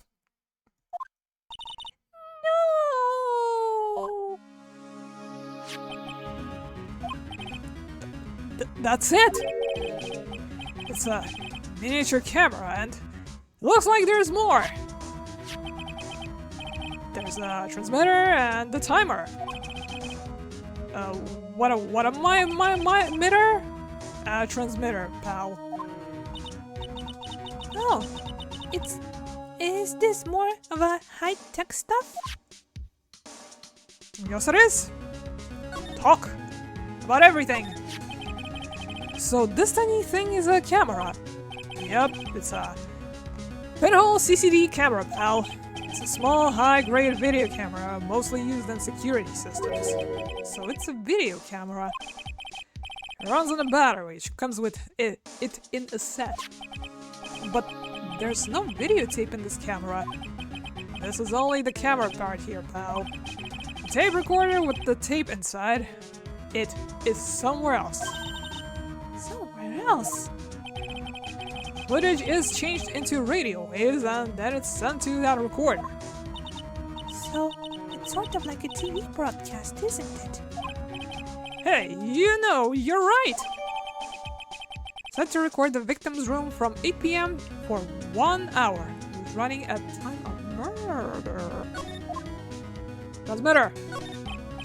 So, what is a transmitter? It's a device that sends the footage the camera took to a specific destination. It's like a video version of a listening device, pal. It looks like it's attached to a small clock-like thing. Oh, that's a timer, pal. You can set it to turn the camera on and record at a certain time with it. You can set it for a certain time. Yep, let's see. This looks like it was set to start at 8 p.m. and go for 1 hour. 8 p.m.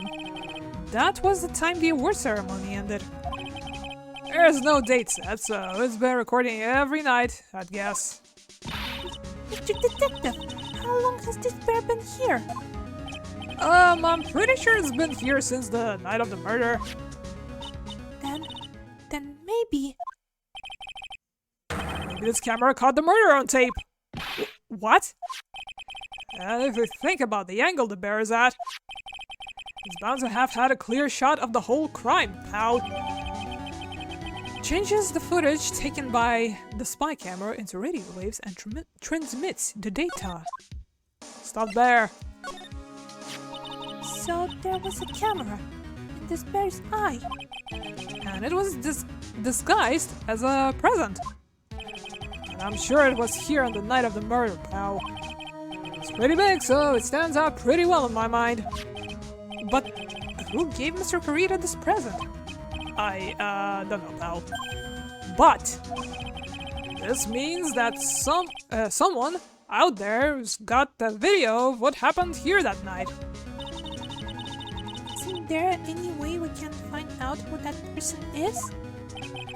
It's impossible, pal. Radio waves can be sent almost anywhere, so there's no real way to find out. Oh. Is there really no way to find out? The spy camera was set in its right eye, found in the victim's room. Great, we have the whole stuffed bear in our inventory, why not? I got it! What? Hey pal, let me borrow this mini camera for a bit. What are you going to do? I'm going to go around to the electronics shop and see if I can find out who bought this. But that's impossible, I mean, it's already 9 p.m. Leave it to me. Even if I have to search all night, I'll find you, man, pal. Well, okay, good luck, Gumshoe. Oh yeah, baby, it's investigating time. I'm on fire, pal. My fingers are itching to go. Yeah! He's gone. Yeah. But Mr. Scruffy Detective sure is a nice man. He's pushing himself so hard, all for Mystic Maya's sake. It's a mystery how you always manage to do things in the most insufficient ways, right? Is it, Edgeworth? You'll have to excuse me, I heard your conversation just now.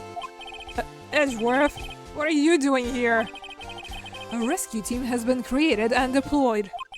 I can't say I'm optimistic, but we have to move forward one step at a time.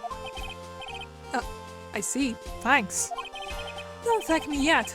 We still have to find her.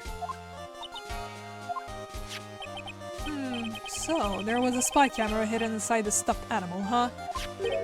You are one lucky man, right? Do you know this stuffed bear, little girl? I have no idea. Of course not. The maker of this bear is a very expensive luxury brand from overseas. It's completely handmade and only a small number of these are exported here. What? The camera and transmitter that Scatterbrain Detective took with him are dead ends. Things like those can be bought anywhere, however, this bear is different. By tracking how it got into this country, this bear can tell us who the buyer is. Can you really do that? Mr. Nick, can you really? Well, I guess so. It's 9 p.m. I think I can still make it in time. I'll be taking this for now. I'm sure you have other things you have to do. Well, bye, stuffed bear. Snatched by Edgeworth. See you soon, right? Wait! What? Why are you doing this? I have no interest in explaining myself to someone who cannot comprehend. But besides that, right? Until court reconvenes tomorrow, you should concern yourself with this question. Who was the person that murdered Juan Corrida? The real killer. Do you really still think it was Adrian Andrews? To be honest, I don't know anymore. You still have a little time left. Find the truth, right? Everything begins with the truth. Juan Corrida's real killer. Miss Andrews' past. The kidnapper whose sole condition is an acquittal for Mr. Angard.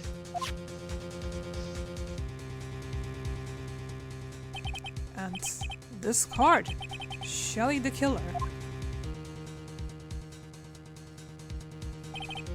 Maya, the only way I can save you now is to find all the answers to this case tonight.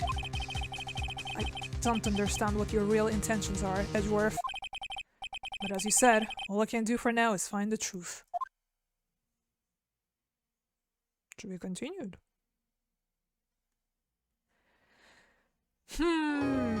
Well, that went kind of fast-ish. I was expecting to be here for at least another half hour. But do they take us straight to the court right away, I wonder? Or do we still keep looking, considering they said we gotta find the truth? Should we keep going? I sure hope it's not gonna take another 2 hours here. March 22nd, 9:14 p.m. Carita's hotel room. It's past 9 p.m. already, isn't it? I wonder if Mr. Edgeworth has already found Mystic Maya. These things take time. I'd say probably not. The police are professionals, Pearls. They'll find her, so don't you worry. And if we can't win a not guilty verdict tomorrow, then everything will be okay. You're right. Talk to Pearls? The real killer? So the real person who killed Mr. Carita was... Assassin! Mr. Shelley the killer, right? And the card Miss Andrews found at the crime scene seems to be proof of that. But if that's the case, then a new question comes to mind. Who was the one that hired the killer to begin with? Who is his client? I mean, who asked for the murder? That person didn't want to dirty their own hands in blood. But whoever this client is, there's still a killer. Who could have hired the assassin? Do you think it was Miss Andrews? I wonder.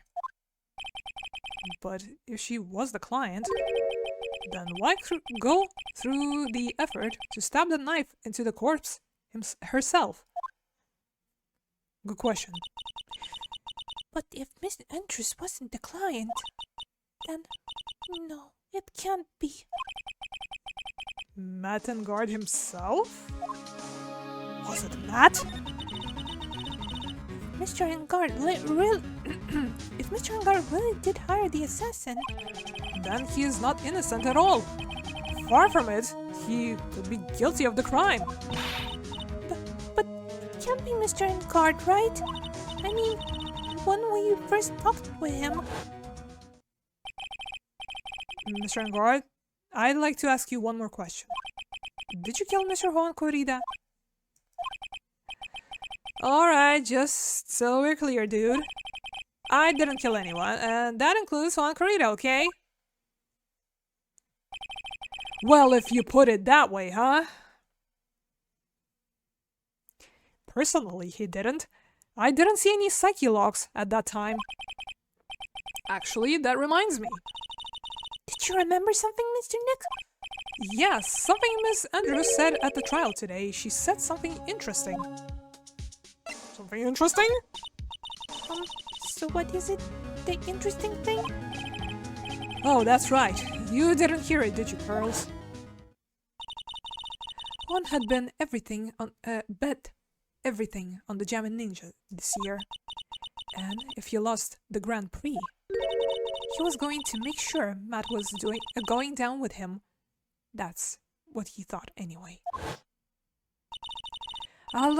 It looked like somehow Juan had in his hands a secret so powerful that it would destroy Matt's acting career had it been revealed.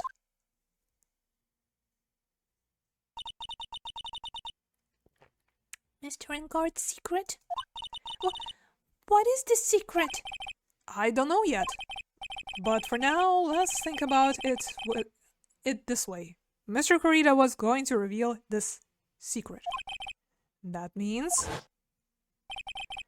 Mr. Engard had plenty of motive to have Mr. Corrida silenced. Which means we have to meet with Mr. Engard. There's no way around it now. Okie dokie, well, back to the precinct, I guess. Oh, what now? Wow, it's really getting late, isn't it, Mr. Nick? Yeah, it's past 9 p.m. already. But we still have some things to prepare for tomorrow's trial. There's still the matter of this secret Mr. Corrida held about Mr. Engard. And Miss Andrews's real intentions. These are two things I must know tonight. Aren't visiting hours over at the detention center? I'm sure we'll think of something, Pearls. Don't you worry. Where are we dropping? Girl. Please, stop. No more. Let me go. Hey, wait! What is it, whippersnapper? All I know is nothing that has anything to do with you is ever good. Like just now, I was handed this strange device for who knows what reason. And I was told to use it to search the whole hotel. That's the bug sweeper, isn't it? The one Gumshoe made? I don't know, and frankly, I don't care. But the request came from Edgy Poo, so... Edgeworth? And he said... If you feel angry, direct your anger at that unsophisticated lawyer. So, I'm going to feel free to direct all my anger towards you. Gee, thanks a bundle, Edgeworth. What a pal you are. Can I just go? This is absolutely top secret, so you had better keep it to yourselves. I heard they found a spy camera hidden in one of the presents. Very interesting. I wonder who found it. I'm sure it was, you know, it was to catch poor Juan in the middle of a scandalous meeting. Scandalous? What's that? It means, well, you know, that gossip that's been going around about my dear Juan. Oh, you mean that thing about Miss Andrews? But I'm sure she must have had some reason for getting close to Mr. Corita. Yes, I wonder what it was. I'll let you in on another secret, youngin'. I know who planted that spy camera. It was that obnoxious, puffy-haired photographer girl. The nerve of some people. Spying on people by herself, as if I wouldn't want to see it for myself too. Wow, the alien actually admitted her true intentions for a change. I don't know what you're thinking exactly, but I can bet it's nothing good. But they didn't say anything. What is she, a psychic? What is she, a ghost? Can we slow down a bit? So you want to know about Juan and that manager, right? Actually, as I hear it, they were something of a refreshing pair, those two. Oh? I tell you, Juan really welcomed the manager with open arms, I heard. Manager? What are you talking about? You don't know? That manager woman Juan had. It's a shame she killed herself, though. Oh, you're talking about Miss Celeste Impax. Miss Andrews' mentor, right? Right, I forgot her first name was Celeste. What was her picture doing at the murderer's place, exactly? Yes! Sorry, I forgot to do this. Yes, that's the one. That Celeste girl. She was supposed to get married, you know. Married? You mean to Mr. Corita? Ah, really? You young kids today don't know anything, do you? That girl Celeste killed herself 3 days after their marriage announcement. 3 days after their marriage announcement? What in the... Why would Miss Impax want to kill herself? She was going to get married. Well, that's because she was thrown away, you see, by Juan. What? But they were going to get married, right? They promised each other, right? They held a grand announcement session, but 3 days later, Juan suddenly cancelled their marriage. Is that true? It was in the weekly magazines. But why? Why did he do that? That was not in the magazines, unfortunately. I see. And that night after Juan called off the wedding, that manager, Celeste, killed herself. How terrible.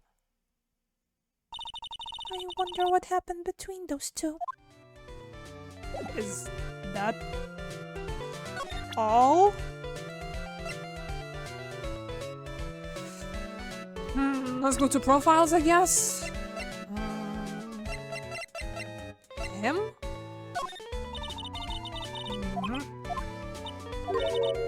Don't want to hear about your measurements either. About... Oh, can ask about him now. Nope, still nothing. Hey, this guy has been around here, just leading people to have a phone call or whatever. Have you seen him? No? Okay. I guess we're moving to the hallway. No, wait, wrong way. Oops, sorry. I got turned around a bit. Move to the lobby. Someone's here too. Unless Old Bag is following us. On that night, there must have been at least a few hundred people here. I guess the police are done with their questioning and investigating. It looks like things here in the lobby have finally calmed down. Does that mean we can go into the room that we weren't allowed to go to? Well, you know I gotta check now. Oops. Oh, wait. Oh. They wouldn't let us, actually. Interesting. Okay, fine. Lobby it is. Can we go back into the living room again? Yes, we can! Hello?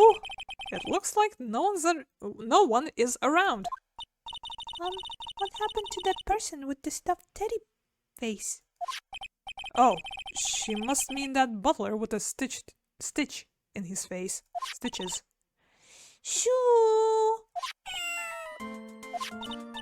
Oh, there you are. I guess you're still awake, huh, Shoo? Come on, let's play. I wonder if that butler, Mr. Doe, is already asleep or not. But can we snoop? Can't go anywhere from here. Oh. Well, everything reset because the chapter changed, I guess, so let's click through this real quick. Giant cooking hearth. Nope. The music started playing, so something must be available, right? Very comfortable and spacious lounge. Flying bicycle. Everything seems to be about the same here. The masks. The unnerving masks. Yep. The door. The kitty door. It's for the cat to use. You mean Shoo. The door is locked. The door is still locked. Another door over there. Don't want to go wandering. I kind of do, though. If everyone's asleep, now is a good time, if you ask me. But, nothing appears to be new. Interesting. Can I not talk to Pearl? Guess not.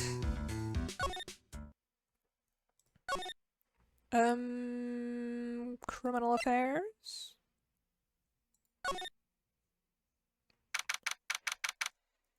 Okay. What's up, y'all? It feels sort of tense in here, doesn't it, Mr. Nick? Yeah, it does. I wonder if something happened. You're Mr. Engard's lawyer, right? Yes, sir? Well, we finally found just the person we've been looking for. A real decisive witness. A decisive witness? You mean for the Engard case? We're taking the witness's statement right now. Gotta hand it to Mr. Edgeworth. What's Edgeworth up to now? Who's this witness? I think you know this person quite well, Mr. Lawyer. Mr. Nick? The between the kidnapper's demand and now this, I can't see any way to win here. Oh, yeah. Mr. Edgeworth wanted me to tell you something. He did? Even though visiting hours are long over at the detention center, he wanted me to grant you special permission, so there you go. What? I've already called them, so they know. Go on, go talk to your heart's content. Thank you very much. This is such good news, Mr. Nick. Go talk to your heart's content. Sounds like the police are pretty sure they have tomorrow's trial in the bag.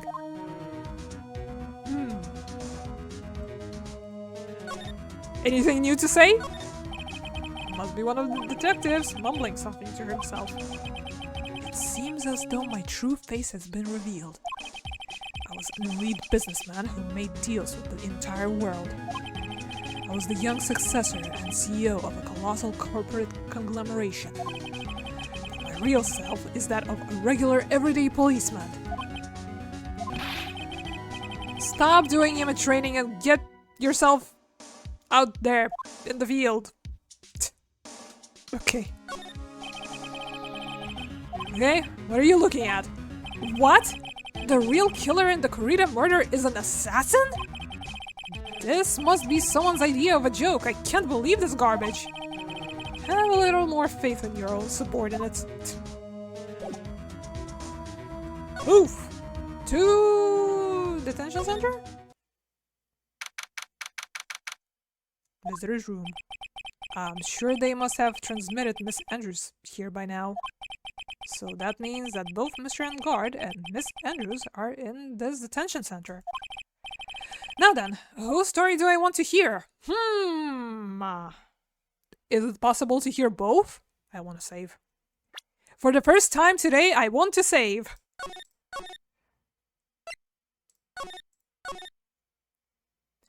What do you guys think? Whose story do we want to hear first? If we'll be hearing both, obviously.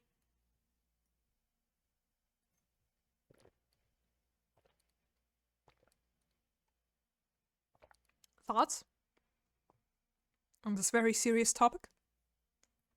From the top? Okay, just give me a sec.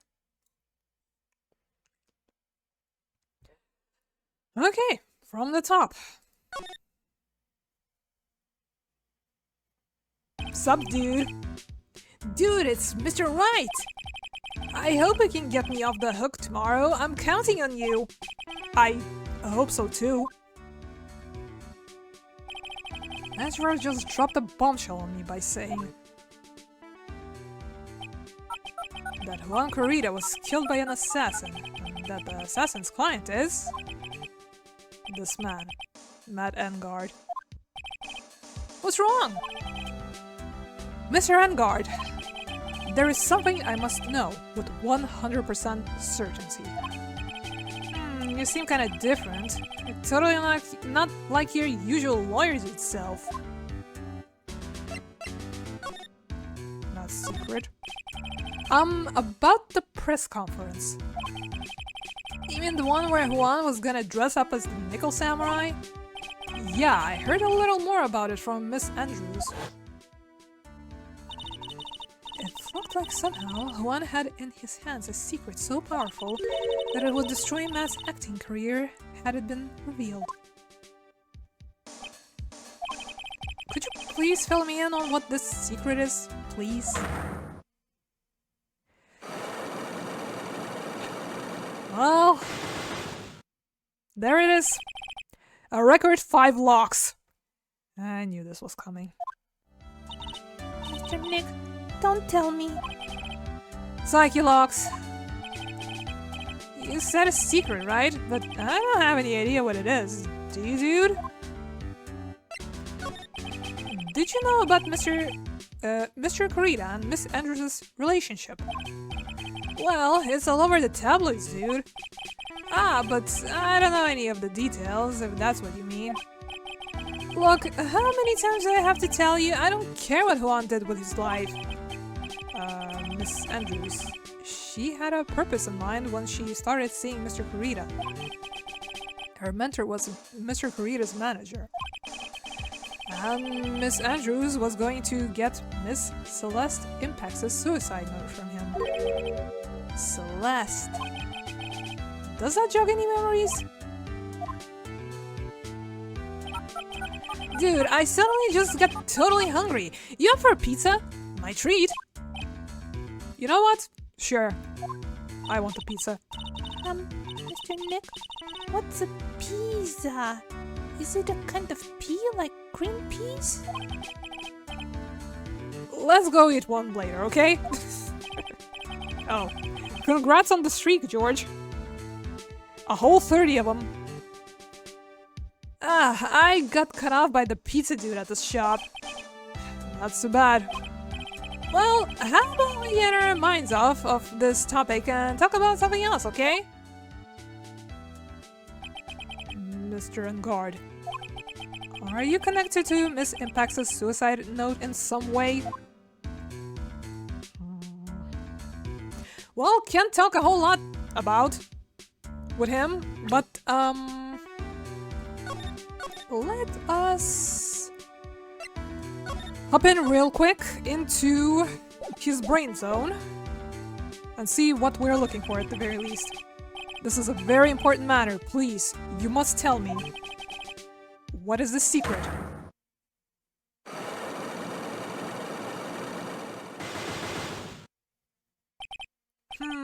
Well... hold on a sec. I'm gonna consult my lawyer, okay? I am your lawyer. There it is. Hello? This is Phoenix Wright. Oh, hey, Mr. Lawyer Dude. Sorry, but you know, dude, I really just don't have any idea, okay? I really didn't care at all about what Juan was up to, okay? So, it's like that. Looks like I have no choice but to remove those psyche locks.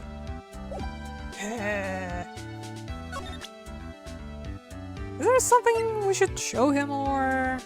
Hey, ever seen one of these? I'm kind of scared to show him this card. What's wrong, dude? Oh, so about this picture card... Have you seen this before? Nope, never saw it before in my life, dude. I don't think he's lying. Or is he? Then again, he looked like he gasped just now. Maybe I'm seeing things. Yeah, son of a bitch. What about this? That Adrian, I never thought she'd go this far to frame me for the crime. I mean, what does she have against me? Dude, I don't get it. That's something I would like to know too. Do you have any ideas at all? Even the slightest clue? Huh? What? Me? Don't be silly, Mr. Lawyer Dude. How am I supposed to know something like that? Never seen this knife? I guess that's our baseline, huh? Okay. Ever seen one of these? That's a very nice transceiver, dude. I'm kind of an expert in gadgety things. Why does what he just said give me a sinking feeling? Okay, Pearl. Profiles? Anybody you would like to talk about, perhaps? Like him, for example? About this person. He's your butler, Mr. Doe, right? We met him at your mansion. Oh, yeah, that's right. He's a pretty cool dude who can do lots of things. He takes a real good care of me. Okay, anything about her? Mr. Engard? Dude, I know I asked you to be my lawyer and all, but I don't think I have to tell you anything and everything. What do you mean by that? It just means I have to tell you anything and everything, dude. That's it? Okay. What about her? I don't get it. Why would she want to frame me? I mean, I've never done anything to her, dude. Mr. Engard sounds pretty sincere and he seems trustworthy. So I have to find out what Miss Andrews' real intentions are. Ever seen her around? Okay, it's okay. You don't have to tell me anything about her. That's fine. I misclicked. Oops. Apologies. Apologies. Okay, here we go.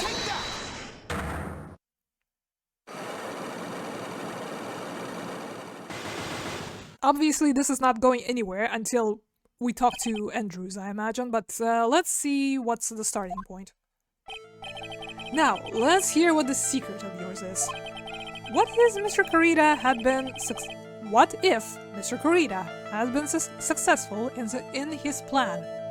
What would he have disclosed? I told you before, dude, I don't know. I don't know anything about Juan, okay? Look, Mr. Wright, I can keep on saying it until I'm blue in the face, but I totally didn't pay Juan any attention the whole time that night. I mean, come on! I was in the middle of a nap! Don't lie to me. Huh?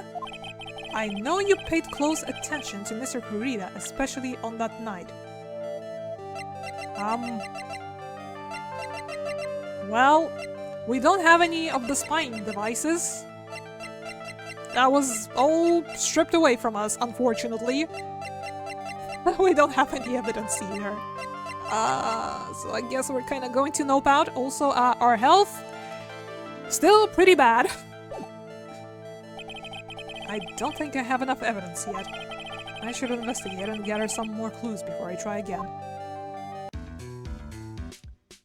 Can we change to who we can talk to now? Please? Very well, there's a room. So he's sleeping standing up. The night's pretty long and he probably got tired. I hope he doesn't fall over. What about the camera? It looks pretty daylighty to me, actually, outside. Nothing? Okay. Can we swap to Adrian, maybe? Or are we stuck with this? Who's that talking? Who's asking for our help? Uh-oh. Oh, it's you. Mr. Powers! What happened? Why are you here? You see, I got roped into this somehow. What? And now I'm going to testify at tomorrow's trial. So the decisive witness is Mr. Powers. I was talking with the detective until a little while ago, and I was on my way home. Well, all of a sudden, you there! You're under arrest! And I was brought back here. Oh. They said my face and whole self in general looks suspicious or something. Well, I guess I can see how they thought you looked suspicious. I'm just a normal guy on an exercise show for kids. Is that a crime? Nice digs. Tomorrow's testimony. So about this testimony you're giving, what are you going to talk about? I really don't know yet. But it sounds like I saw something pretty important from what they tell me. You saw something important. What was it? Well, the detective told me not to talk about it. You can't tell anyone, and especially not that lawyer, he said. Who do you think is that lawyer the detective was talking about? I'm going to take a wild guess and say it's me. Yeah, you got it. Mr. Nick! Mystic Maya and myself are your only two allies in this whole world, but it's alright. Ouch. I don't really have a lot of friends, do I? But what friends you have, though? This is going to do a lot of damage to Matt, you know, because he's got that refreshing like a spring breeze image going. But what is he really like? Well, let's see, Matt's always been kind of a player with women. He would never really turn a pretty face away, if you know what I mean. He'd always say, it's just a game, to justify himself. Bull, that's unforgivable! Ow, sorry, didn't mean to offend you. But, you know, he said once that there's only one person in the world who won't swoon over me. Is it old bag? One person who wouldn't swoon over him. Is that it, you know? Miss Adrian Andrews, also that makes it 2. Why is Mr. Powers suddenly looking kind of energetic? Gossip. Ah, you see, I'm actually a sucker for gossip. I mean, celebrities and their world have this dazzling sort of image, right? A dazzling sort of image, but aren't you a part of that dazzle, Mr. Powers? No, I'm more of a hairy, sweaty, smelly, brutish kind of guy, you see. But it's okay, really.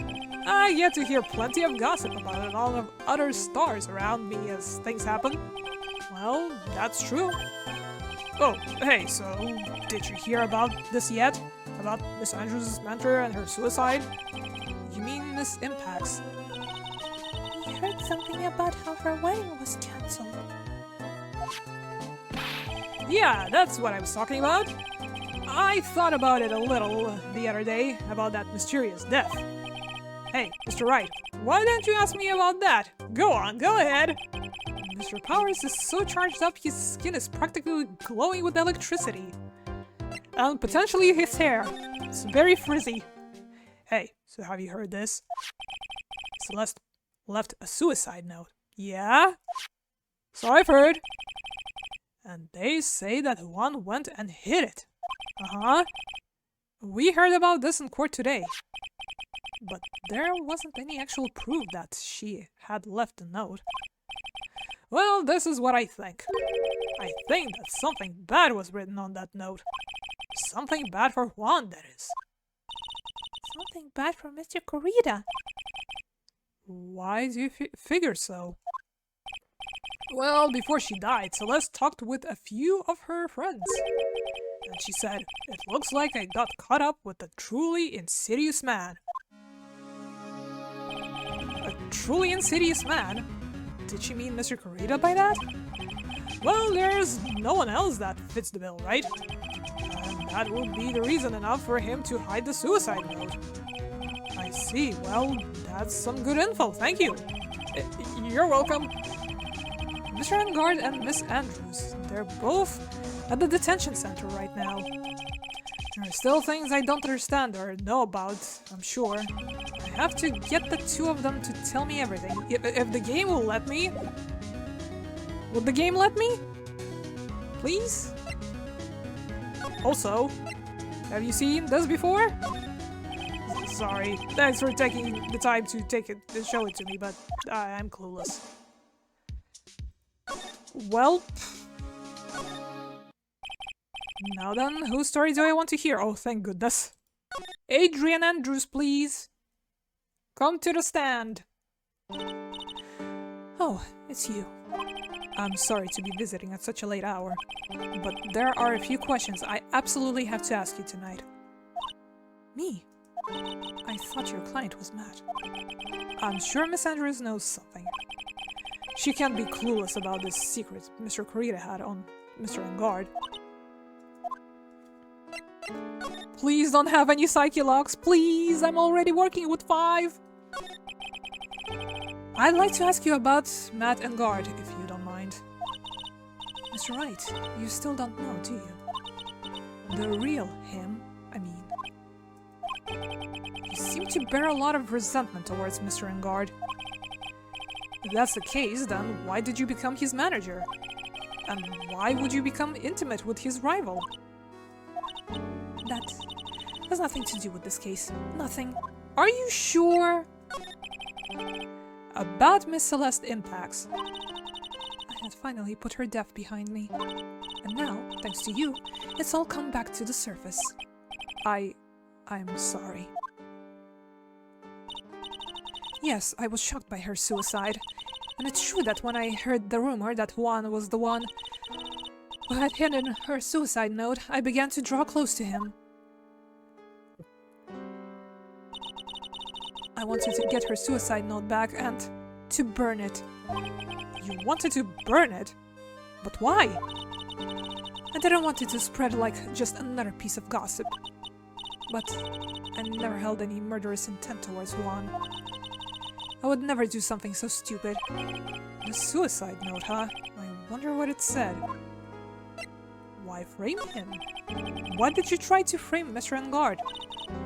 That's simple. Because he's the killer, that's why. Isn't it the duty of every good citizen to inform the police? But there had to be another way. The police are excellent at doing their job, so they'd figure it out, right? Yes, they're so good that they couldn't figure out the real truth behind Celeste's death. Miss Andrews. Well, I know you're not the type of person to do something without a reason, so please, tell me why you did what you did. Revenge. Huh? Did you say something just now? No, please, stop. Oh, just one. Okay, maybe we can do something about this. A psyche log, huh? Don't you understand yet? You're not my lawyer. To be honest, you're more like my enemy. But... I'm sure I just heard Miss Andrews say... revenge. Why frame him? Why did you frame him? Say anything new, please. I wonder why. I don't really know myself. When I realized what I was doing, I had already stabbed the knife into Juan's body. I'm almost sure that just now, Miss Andrews muttered revenge to herself. Okay. Well... maybe we have something about this at the very least? Let's try digging! With our generous 3 points of health. This card though, I would like to talk about it. It was near Juan's body.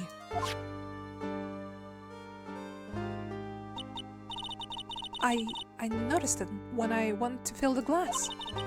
And when I realized that Juan was dead, I completely panicked. That's when I must have unconsciously picked this card up and put it in my pocket. As for why, I simply don't know. What about this? I don't know. There was only one thought running through my head at that time. With this, I can finally expose Matt's true nature to the world.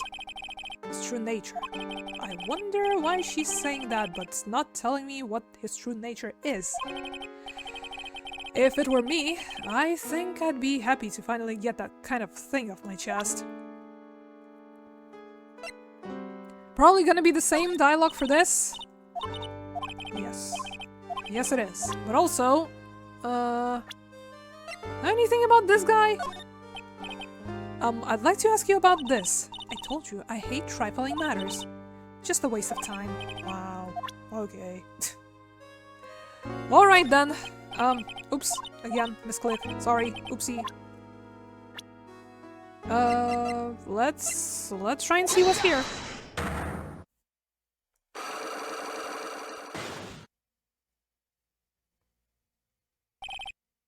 Why frame him? Can you please tell me why you framed Mr. Engard for the murder? I've already told you countless times. It's because I thought Matt was the killer. No, that's not it. I know you have a personal reason to dislike Matt Engard. Miss Andrews, you may think I didn't hear it, but I know you said something earlier. You said revenge. So you were saying I was taking my revenge out on Matt, and that's why? What an absurd idea. I don't have anything I want to take revenge for. Miss Andrews, a woman who lives by being dependent on other people. There is something or someone in her past that would make her take revenge. 2 points! It's the mentor? We're talking about the past here, and it's either her or him. That's the only 2 people she has connections to. Correct? Off the top of my head, at least. Celeste. There's only one catalyst that could cause such strong feelings and even revenge. And that is Miss Impact's suicide. What are you trying to say? Celeste was Juan's manager. On top of that, the one who hit her suicide note was also Juan. What does all this have to do with Matt? You're right, you haven't mentioned him. Yet. But for you to hate Mr. Ungard, it would mean that he must have had some relation to Miss Impacts and her suicide. Can you explain to me this relation between Celeste and Matt?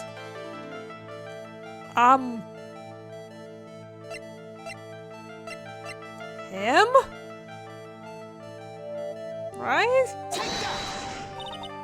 That's it. Yes. And what sort of relation is supposed to explain? Well, Miss Impacts and Mr. Ungard's.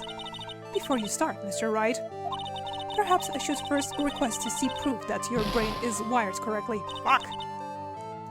Mr. Nick, please calm down. Shit. Well, that kinda sorta murdered us completely. Okay, so it's not him. Let's try again. Click through this real quick. What else could it be? Yep. Is that revenge?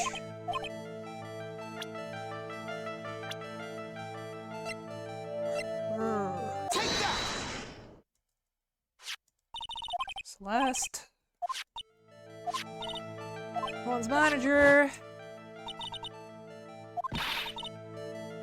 Does all this have to do with Matt? Alright, you haven't mentioned him yet, but for you to hate Mr. Engard, it would mean that he must have some relation to Miss Impacts and her suicide. Can you explain to me what relation between Celeste and Matt? Is it you? The butler of questionable age? Old bag, obviously. Is it even in the profiles? Could it be a thing that we have?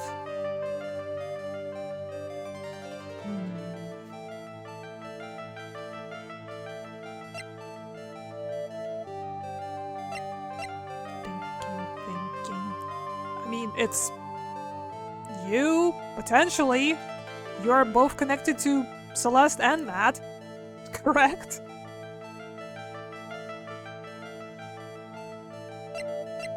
The butler did it. Is it you? Nope. It has to be one of the items, right? The goss, perhaps? Could it be the hot goss? Any ideas, anyone?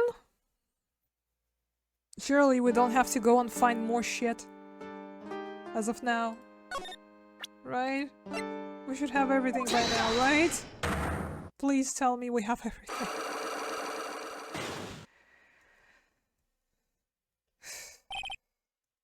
Maybe we do. Maybe some new shit has appeared. I don't know. Maybe... perhaps Gumshoe is back? I guess we can go and check after this if we'll fail again.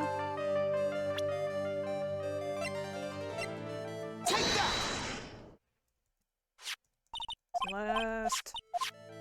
Celeste.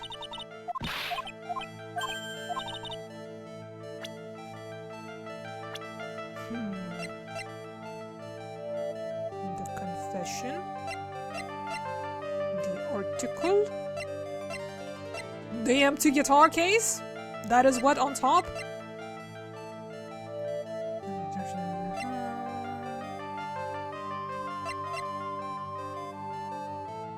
Was it the scarf? I honest to God don't know.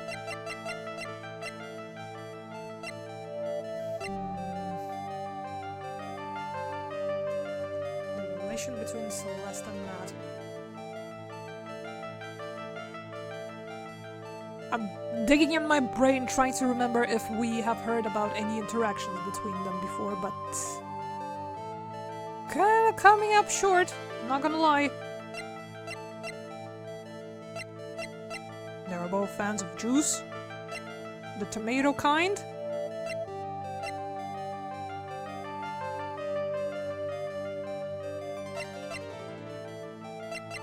I don't know.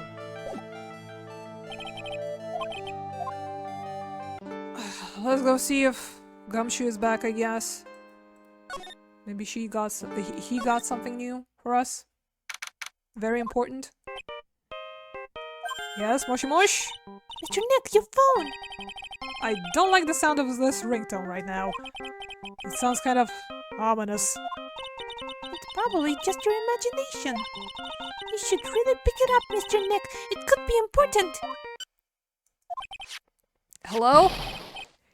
We've got a big problem, pal! What's wrong? I'm on my way to your office right now! Okay? Hey, wait a sec. Why is he coming here? It's terrible! I don't know what to say, pal! It's the... Oh. I got here faster than I thought. Hey. No time to relax now, pal! I'm confused as anything here. Well, what happened? We got him! We know who caught that spy camera. Bot. Yeah. This quickly. And this bear is what gave them away, pal. The bear. I figured it out, pal. I figured we should have been looking into the bear instead of the camera. But wasn't it Mr. Edgeworth? Shh, Pearls. And? Go on. There's only one person who bought one of those bears who's related to this crime. Who is it? Who would be so rude as to spy on another person in their room? Madengard. Huh? Madengard, your client, that's who, pal. And here I thought things couldn't get any worse. Well, we have some evidence now, right? No, we don't. Can I please have the bear? I need some ammo, please. Are you sure you heard right? That the person who bought this bear was... I heard it from the department store clerk, pal. This is the credit card receipt from the purchase. How did you get that? Knowing that you don't have the badge anymore. It's for 3,800 US dollars, pal. That's an exact match to the price of that stuffed bear. A receipt. That's all you have? Nah, it's not just a receipt, pal. The store clerk said so himself. He told me. I'm sure I sold the bear to Mr. Engard. I mean, the clerk even got Mr. Engard's autograph out of it, pal. Please tell me it's on the receipt. So I'm sure the person that bought the stuffed bear was Mr. Engard himself. My sight is failing me. This can't be. Receipts for $3,800. Proof Engard bought a stuffed bear identical to one in evidence. Spy camera? So, what about the spy camera we found? Ah, that was a dead end, pal. I mean, we can get this kind of thing from anywhere. But for now, I guess I can give these back to you for you to file away into evidence. Why, thank you. I know you don't want to give up, pal. I never thought. I didn't think it was possible. The person who put the spy camera in Juan Corrida's room was Matt Engard. Why? Why would Mr. Engard do something like this? I bet it was to catch Miss Andrews and Mr. Corrida in one of their rendezvous. I bet is not good enough for me. I have to know the absolute truth behind this camera. Are you going to see him? Mr. Engard, I mean. Yes. I'm scared, Mr. Nick. I wonder what we will find out next. I'm scared myself, but I have to put on a good face. Put on a good face for pearls. Madam Guard, what in the world have you done?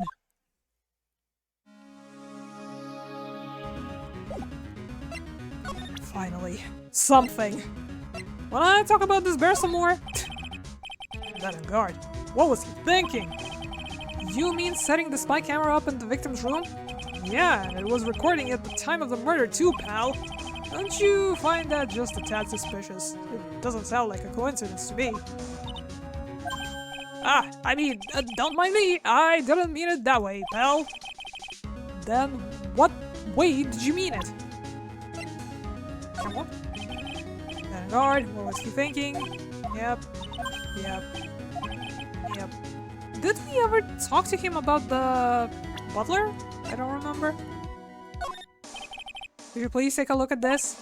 Nope. Okay. Bye, pal. Now let's schmoove. So, do we take this to Andrews or do we take this to Karita? Karita. And Guard. All of the stuff that we've gotten.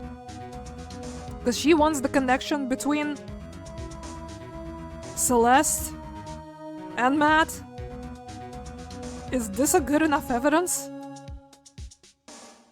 I don't think it's an evidence at all, but I guess we're taking it to Matt? In that case? Hi. Was just thinking about you. You're working really late, you know. It's already past 10 p.m., dude. I think it's time you told me the truth. Relax, don't you know what ignorance is, that ignorance is bliss? But if you really want to know, let's talk. Talk? Okay. Ever seen this bear before? Could you please take a look at this? I know it may not seem important to you.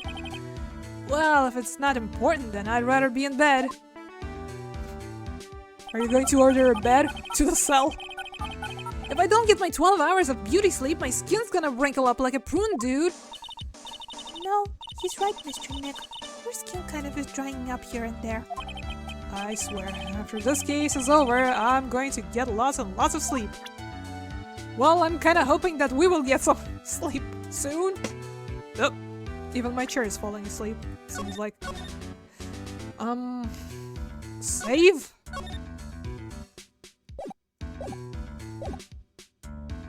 Prevent this. Take that!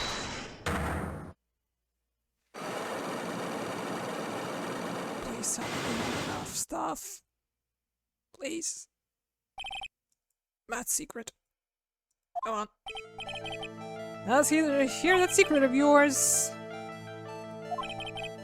Told you before, dude. I don't know. I don't know anything about Juan, okay? Well, you were trying to know something about Juan, clearly. I know you paid close attention to Mr. Karita, especially on that night. Bear or camera?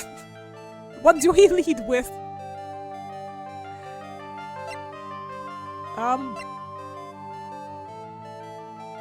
Would any of these work? This bear was in Mr. Karita's room on the night of the murder. A bear that was supposed to be a present from a fan.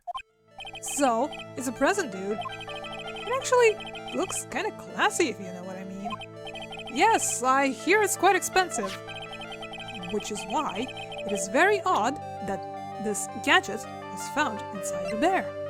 Take that! This is a very small video camera. And it was hidden inside this bear's eye. Maybe it's a really curious bear. Well, whatever this bear saw was sent somewhere using this transmitter. Which means someone on the night of the murder was secretly filming Mr. Karita's room. I guess Juan had a few of those kind of fans too, huh, dude? Actually, I wouldn't say this bear was a present from a fan. You sure, dude? Who else could it be from? The person who gave this bear to Mr. Karita was... you! Mr. Engard, don't you know this bear from somewhere? I don't think I've ever met Mr. Bear before, dude. Aw, but he says he knows you. How could you forget such a great friend? What else did the bear tell you? He says that the one who put the camera in his eyes was you, Mr. Engard. If I didn't know how you work in court, I think I was in some serious trouble. Come on, this is all a joke, right, dude? You're just pulling my leg. Looks like you're not ready to give up your secret yet. Well, do you have any proof you want to show me first? Here's the proof that it was you who put the camera inside the bear. I don't have a receipt. Was I ever given the receipt? Oh, I do have a receipt. Wonderful. Beautiful news. I didn't realize. I have here one credit card receipt, Mr. Engard. It's from when you bought that stuffed bear. Dude, all you can tell from this is that I spent $3,800. I go to that department store all the time, okay?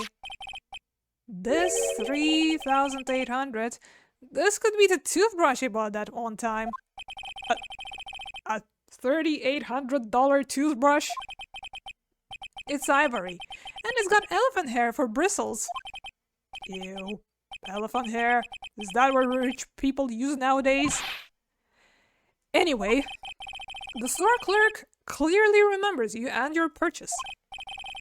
After all, you even gave him an autograph, didn't you? Dude, you should have said that earlier. So can I ask you one thing? Yes? You're my lawyer, right, dude? So, if you are, then why are you looking into stuff like that? Because if I don't know the truth, I cannot help you. Sounds more like stupid lawyer talk to me. Hey, let's stop talking about this, okay? No, not yet. I haven't asked why you set the camera up yet. And what your secret is. Of course, it would be strictly confidential. So, what are you going to do now? I'm going to find out what I want to know, because I must. The reason you hid the camera in Mr. Corita's room and filmed it in secret is... because of the confession? No? Fuck, then what is it? This is going to kill us, I'm afraid, and we'll have to click through everything again. Mr. Engard, dude, how about you take that bear home with you and talk to it? I'm sure Mr. Bear will talk with you about it as much as I will, which is... not a lot, I guess. Fuck! God damn it. We're so far in as well!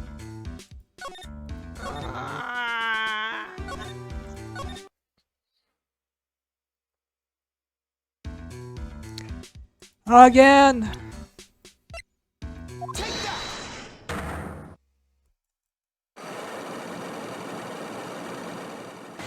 Was it for the gossip dirt, maybe? In that case? That's secret. Okay. What was it? First it was the bear, then it was the camera, then it was the receipt. In that order, I think.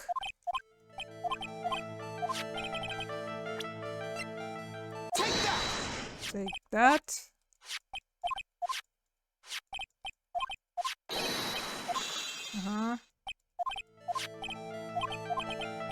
There.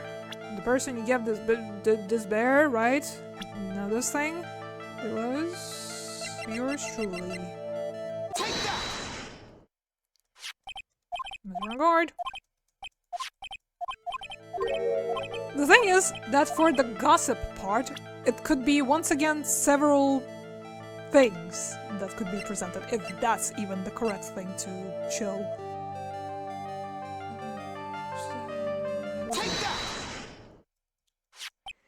You and your stupid receipt.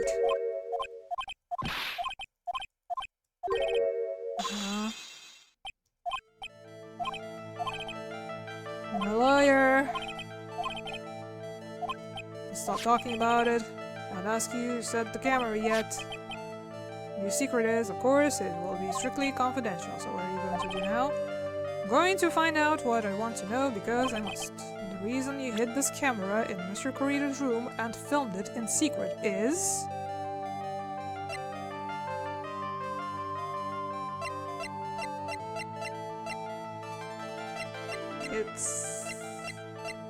It's the gossip.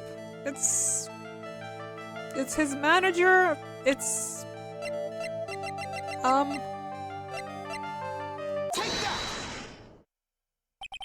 Adrian Andrews. There was a rumor going around that Miss Andrews and Mr. Corita were having secret meetings. You, who was keeping tabs on Mr. Corita, you are going to reveal this as fact and turn it into a scandal. Isn't that right? Dude, you can be such a moron? Huh? Oh man, Mr. Lawyer dude, that kind of scandal. That's the good stuff. That's what we in the industry call juicy. The good stuff. Juicy. Look, we can get publicity without spending a penny with that kind of stuff. I mean, if people stop paying attention to us, then it'll be the end, dude. Too bad that wasn't your intention. What are you talking about? I wish your reason for spying was something so innocent, but it wasn't. You didn't spy on Mr. Corita because of Miss Andrews. Then there's only one reason I can think of for you to do such a thing. The real reason you set up that camera in Mr. Corita's room was... Is it this now? The freaking confession? Or whatever? Right? Please?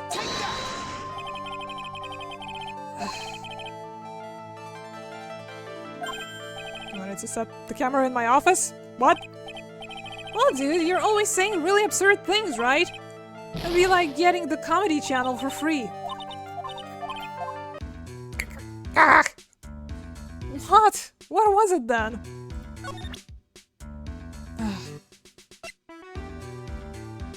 It's not this, and it's not the juicy goss. What the hell is it? Any of the suicide note related stuff?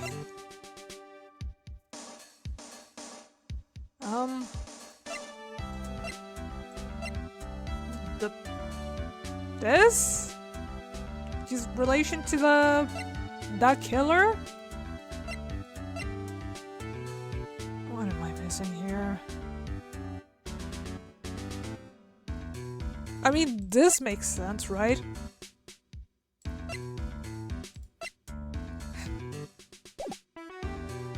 I am losing the thread here. I'm afraid.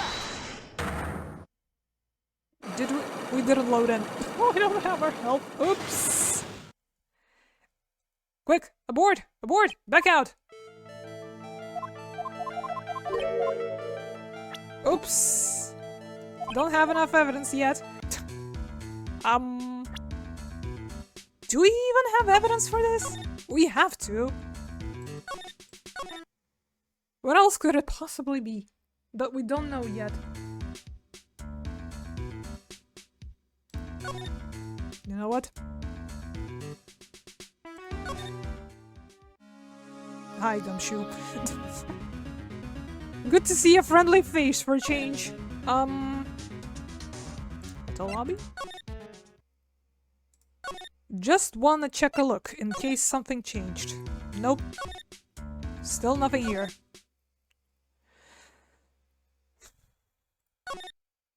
And surely nothing else has changed. No one else has appeared. You? Have you heard about the bear?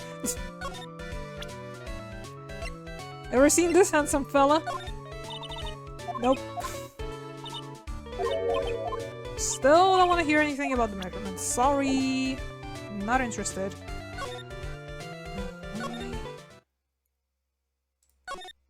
Still can't go into his room. Though it would have been helpful if we could. Okay, back to the detention center. Actually, let's just load. Why am I walking? Load.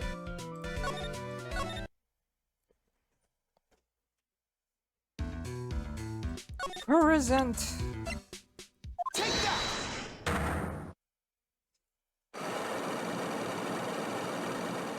If only we had a bit more health to play around with.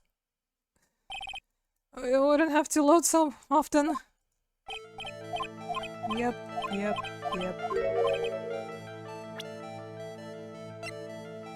damn it. Go away. Come on now. Say hello to my big fuzzy friend. There we go. Camera. Yep. Yesy, as some might say. I gave you the bear, Mr. Kurita. It's this guy.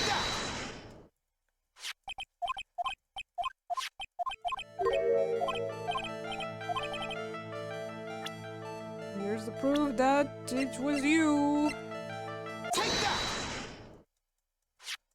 Yes.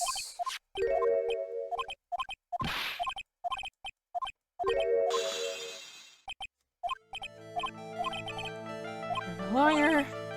Kinda, unfortunately. Don't ask what you set up the camera. The reason you hit the camera is... her!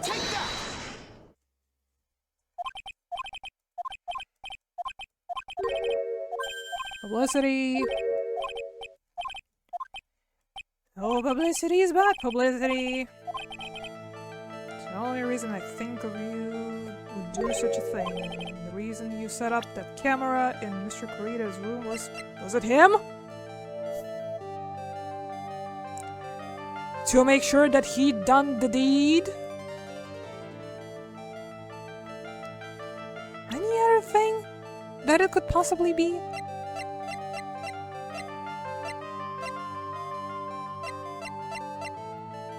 If it's not the confession thing,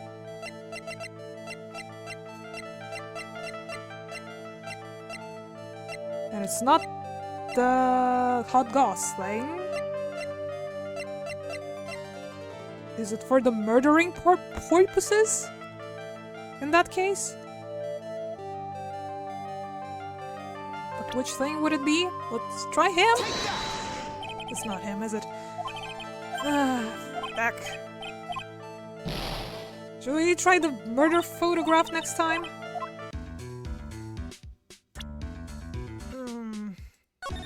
Anybody has any ideas in regards to this whole thing? My god, it's so many logs. We gotta click through so many things. So annoying. I mean, we're getting there. Very slowly, though. Not fast enough.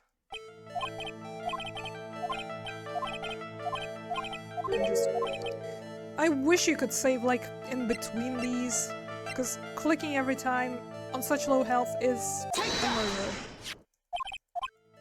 More foul than the one we're investigating.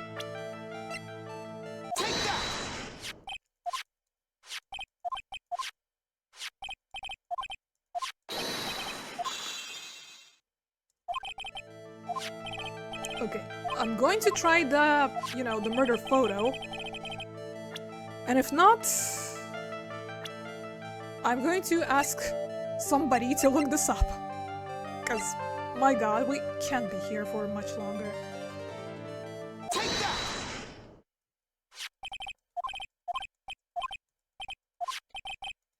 If we don't get it right, I want definitive evidence.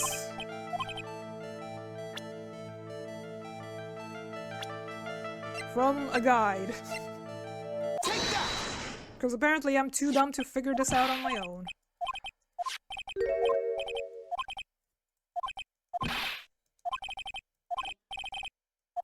There goes that one.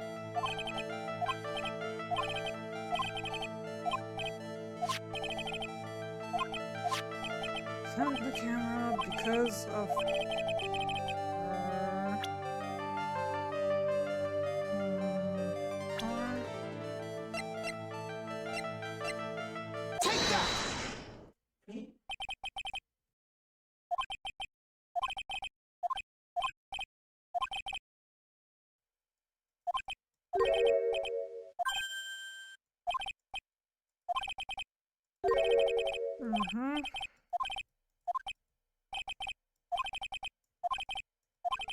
Please.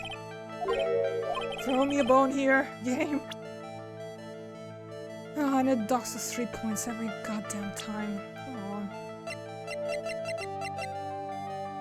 Murder scene!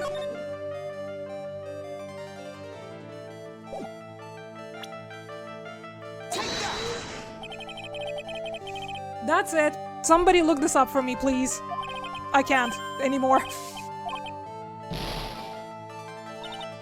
Mr. Nick! Help. I need help.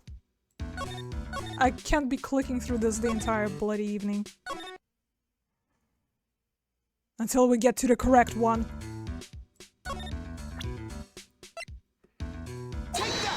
So tired. So very tired.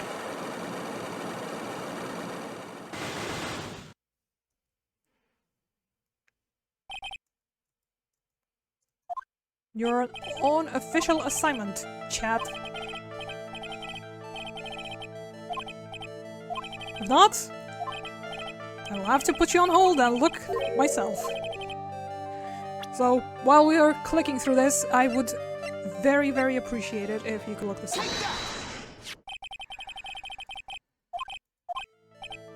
God damn it.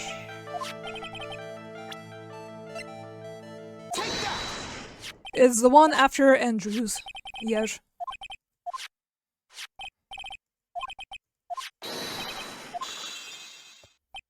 Yep. Oh.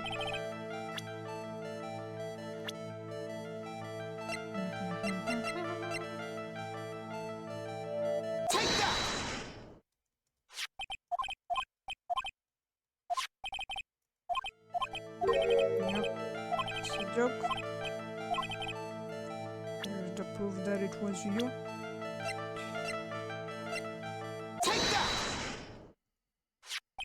Here's your receipt, sir. Would you like a bag too?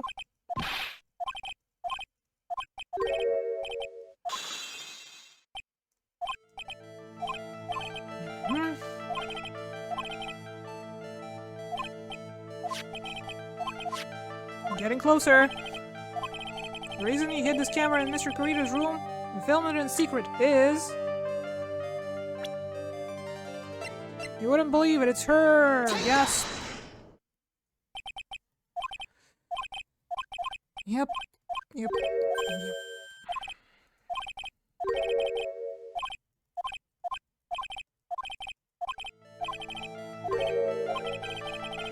So, what is the real reason he set up the camera in Mr. Carita's room? A $1 million question, or should I say... What was it? $3,800 question? It wasn't the murder. It wasn't the confession. It wasn't the juicy goss. It probably isn't the juicy juice either. We know that it's not connected to the butler or the card. Not the note, surely?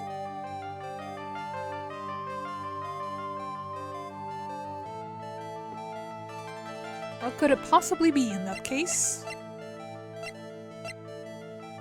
We're kinda running out of leads. We know this was a load of bullshit. Whatever Lotta wrote. Right?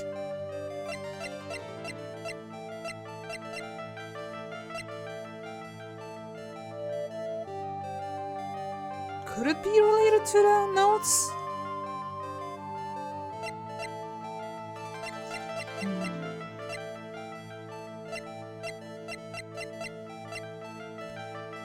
Might have to look into it myself. Just to speed things up. Hi. I think the game doesn't want us to, you know, finish this whole thing tonight. Anybody still here?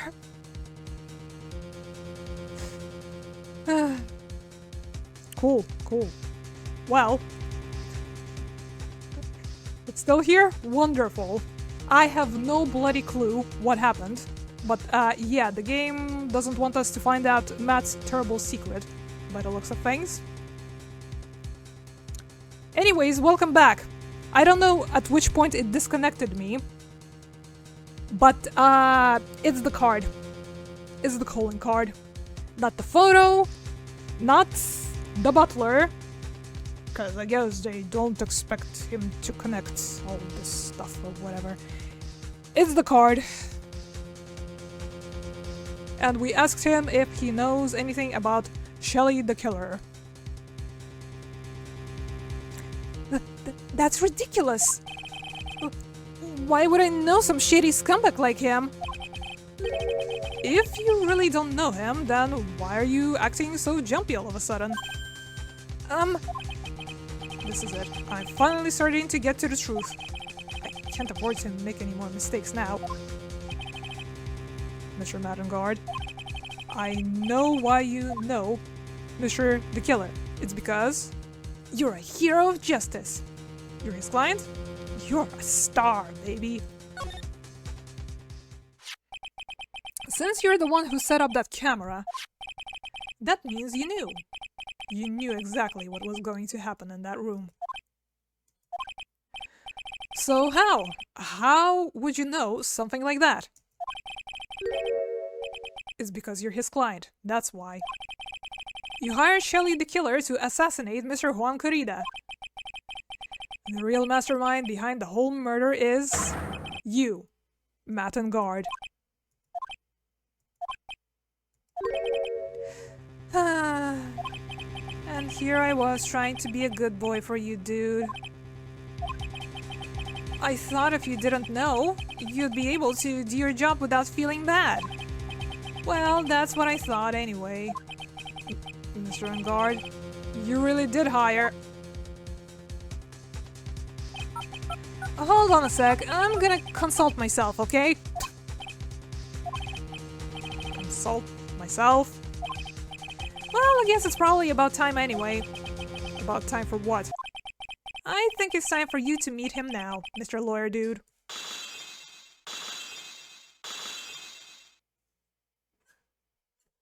Oh, wow. Hey, Nishiki! Cool scar! How do you do, Mr. Lawyer? I'm Madam Guard.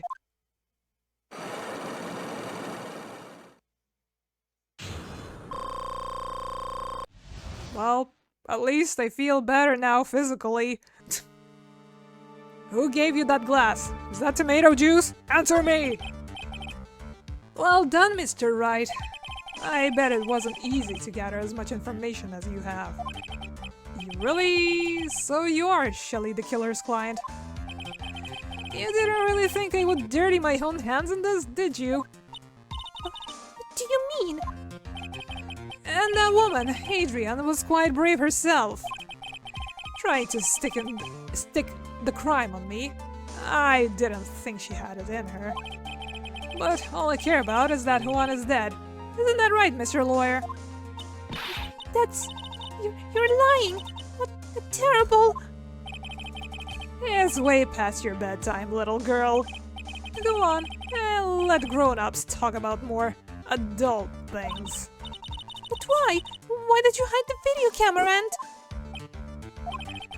A weakling so soon believes the words of others. Just like that pathetic Adrian. He knows about Miss Andrews' secret. And I'm no weakling. I don't believe anyone. Least of all assassins. What? Oh, come on now, Mr. Wright. Assassins aren't above blackmail.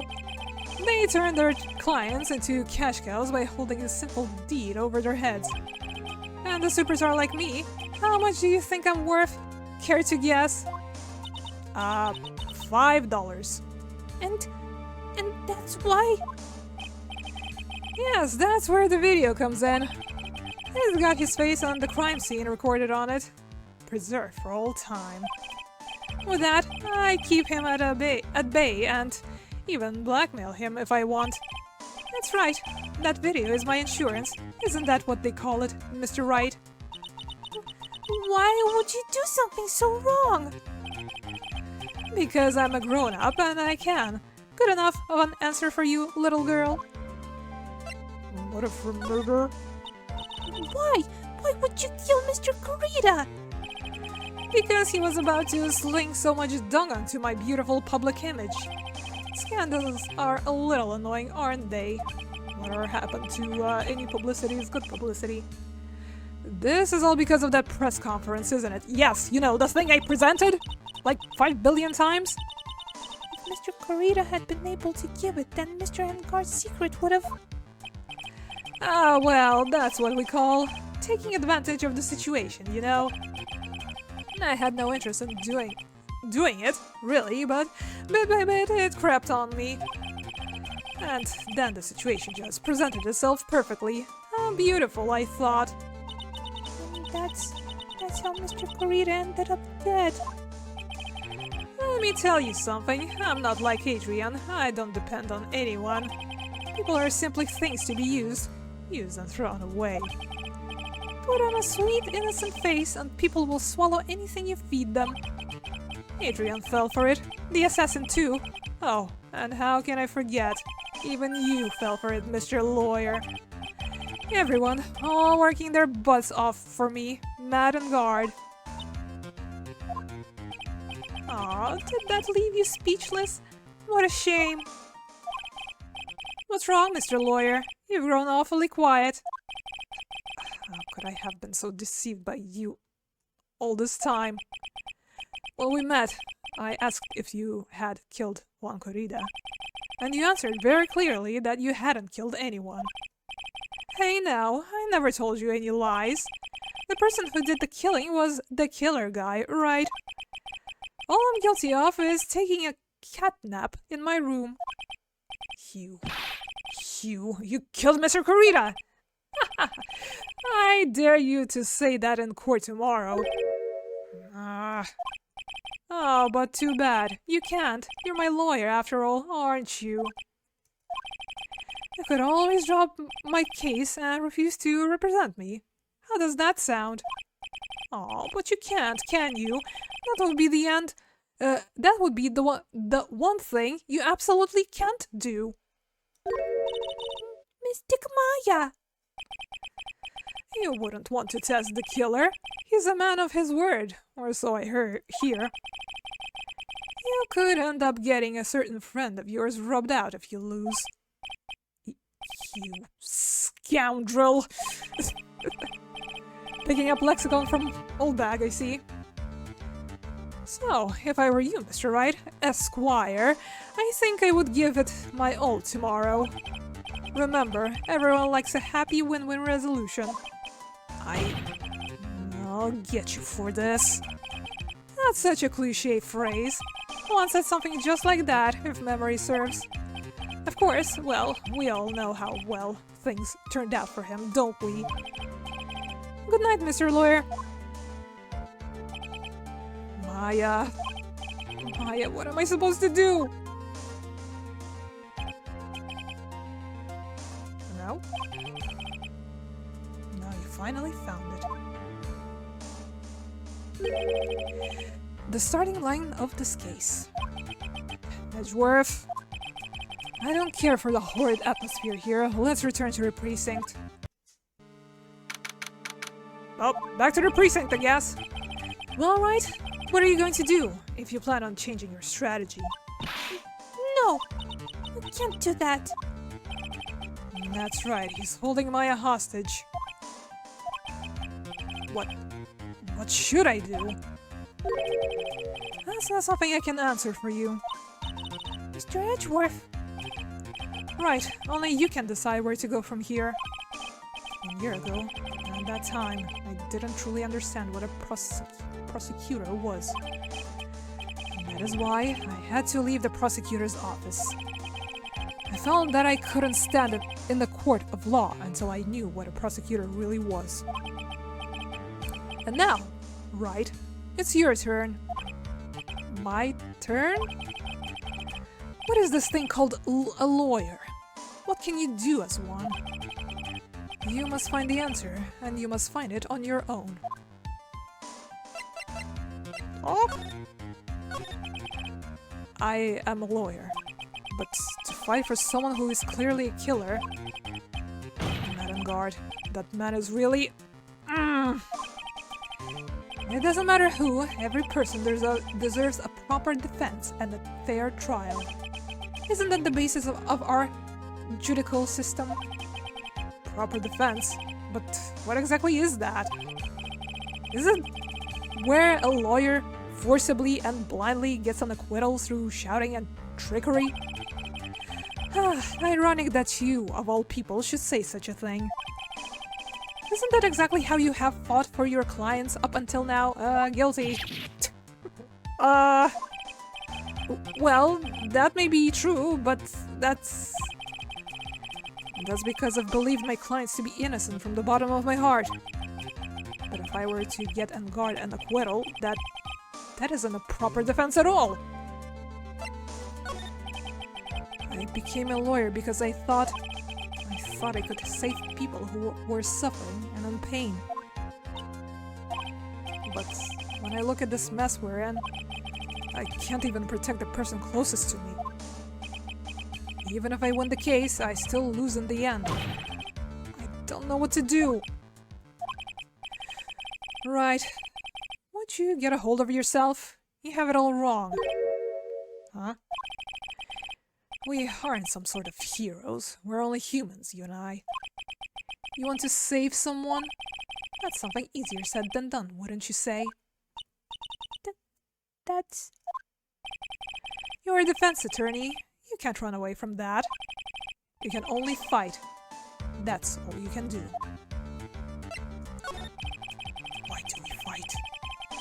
People like you and Francisca von Karmar are always using all you have to pin me down. You fight to very end, even when you know the truth is not with you. But I'm not like you. I can't fight for a false verdict, for a man I clearly know to be guilty. Francisca, she fights for herself. The only thing she fights for is her perfect win record. That's all. And? Isn't that the same as you? Isn't that why you ran away a year ago? Because your precious win record was destroyed? You are so petty. I see. I understand why you despise me so. However, you are mistaken. What do you... I see you when you sealed off my path to a perfect win record.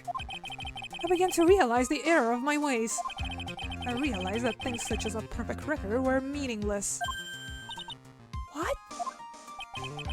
I don't believe you. Are you saying that is why you left the prosecutor's office? But then, why? Why are you here now? The answer to that is something you will find out on your own. I have faith you will see it before the verdict is read tomorrow.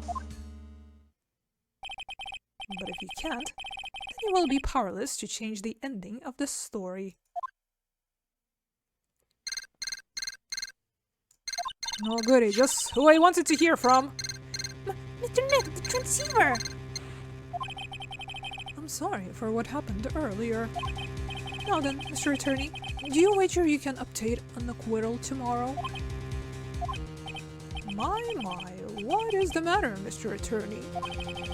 I don't sense your usual anger this time. Tell me, please, why are you holding Maya hostage for Mr. Angard's sake? Why are you doing this for that cold-blooded killer? Right? Please don't misunderstand things. He is my client.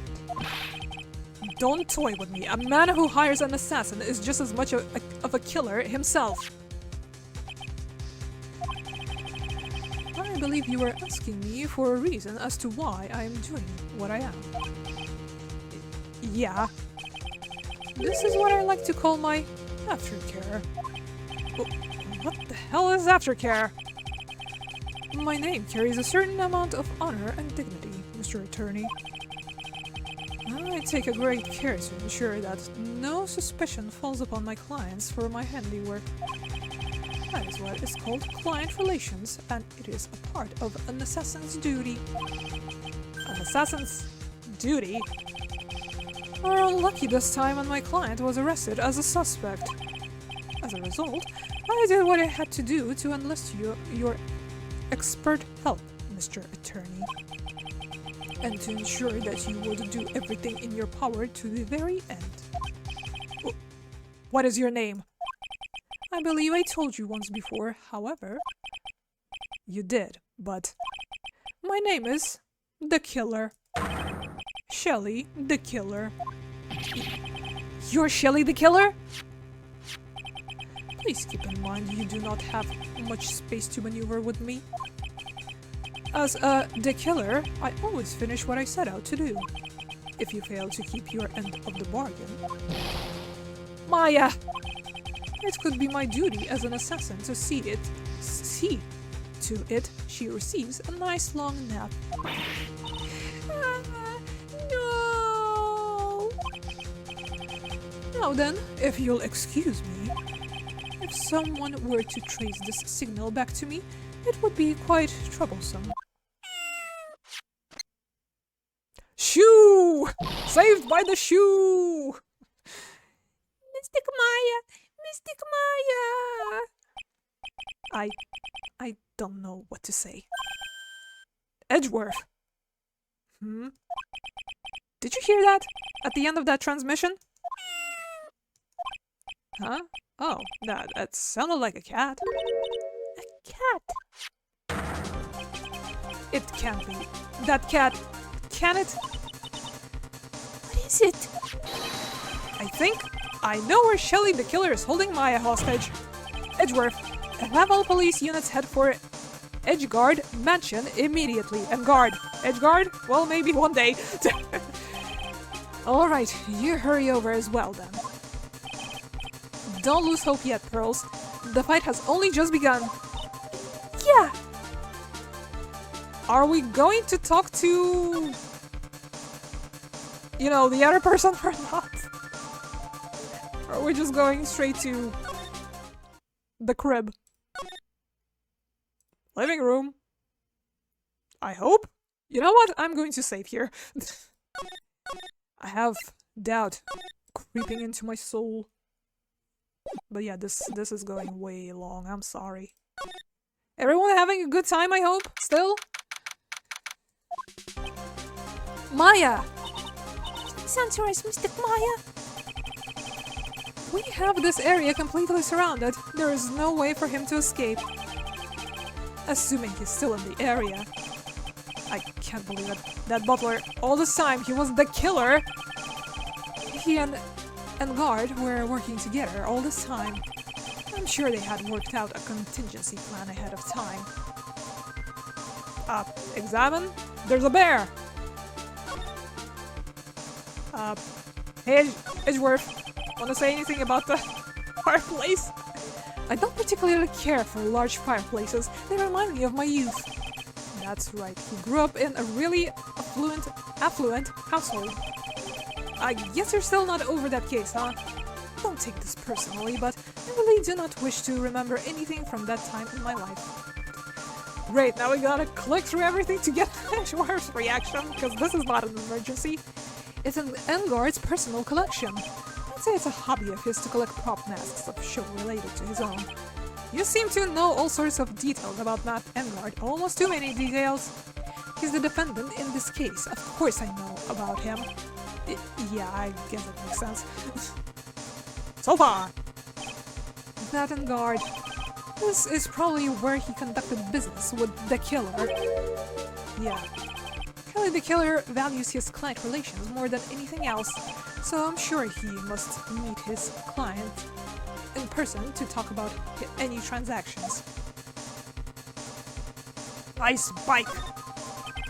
It seems that Engard was quite famous even as a motorcycle racer. Generally, when a star like him tries to do something like that, they fail, but it seems Engard is no ordinary man. Yeah, have you seen that scar? Clearly he ate shit at some point. It looks like there's another room in the back. Leave that to us. I'm sure the investigation team is already doing its job in there. There? There's a small door at the bottom of the bigger door, Mr. Nick. I bet it's for the cat to use. Oh, you mean shoot? Yeah? Edgeworth, are you listening to any of this? Oh, it's a figurine of a bear. But there are a lot of cuts in it for some reason. A wooden bear-shaped figurine. It's covered in many thin cuts. A bear. Isn't that more of a thing for Mr. Corrida? Why would something like this be here? Right, look down. There's a little pet door installed here. Sure that's for shoe. Do you think that this came through that little door? This door, it's locked. Well, I'm pretty used to breaking doors down by now. Let's go, Edgeworth! Hell yeah! Shock team! There's no one here. From the looks of this room, I would say this is Engard's private lounge. Look at this, right? An antenna for sending and receiving radio signals, and the VCR. Check inside the deck. If there's a tape, it would be an important piece of evidence. If we're lucky, we'll have the moment the crime was committed recorded on it. I'm sorry, but the tape deck is empty, and there's no tape to be found. No.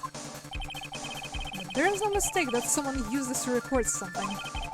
It looks like someone took the tape we're looking for and escaped with it. Examine! A huge television and speaker loom largely here. I'm sure if Maya saw this, she'd say, I would die a happy samurai fan if I could see the nickel samurai on a TV like this. read her mind. Yeah, that's what she'd say. Ah, can't believe I just made a joke about Maya, all things considered. It's a VCR and an antenna. The footage that the spy camera took at the scene of the crime was beamed here and recorded on tape. If only we had the tape, it would have been very helpful. It's Engard's computer. Maya, why wouldn't you have used this to get help? Mr. Nick, where's the power switch? Oh, I get it. So that's what happened. She couldn't find the power switch. Once again, read her like the book. It's a very small table. I bet we could barely squeeze 3 pearls on here. She's 1 pearl high. But I wouldn't sit on a table to begin with, Mr. Nick. There. What a spacious sofa. I bet 10 pearls would fit on here. I don't think 10 of them would fit, Mr. Nick. Damn. I can't read all of these labels, but this is a very large collection of videotapes. Looks like Engard taped all of his own shows. What a narcissist. There's a little door for sure in this big door. I'm sure Maya used this door to shove this out of here. I'm sure it was her. Every time you give me some piece of evidence, it's always the most crucial piece. This time too, I'm sure. Okay. Well, we inspected everything. What now? We move? To the wine cellar! We've searched all over, but it looks like he got away. I'm sorry. It looks like he slipped out of our grip this time. And now we've lost our only lead. Don't give up yet. That little girl is looking to you to be her pillar. Yeah, you're right. We're close, I can tell. We've already set up checkpoints along every route leading out of this district. Leave the rest to us. Maya. Well, Celeste's picture is now here. And this looks like a picture of Miss Impacts. With love, Celeste. Miss Impacts, you mean? Yes, Mr. Kurita's former manager. Why would a picture of Miss Impacts be in Mr. Engard's mansion? And why does it say with love? This might be a clue. Yep. Ha! What's wrong, Pearls? Please let me see that picture frame. Huh? What's so special about the frame? On the back, there's something written on the back of the frame. Maya. It's Mystic Maya. She left us a message. What?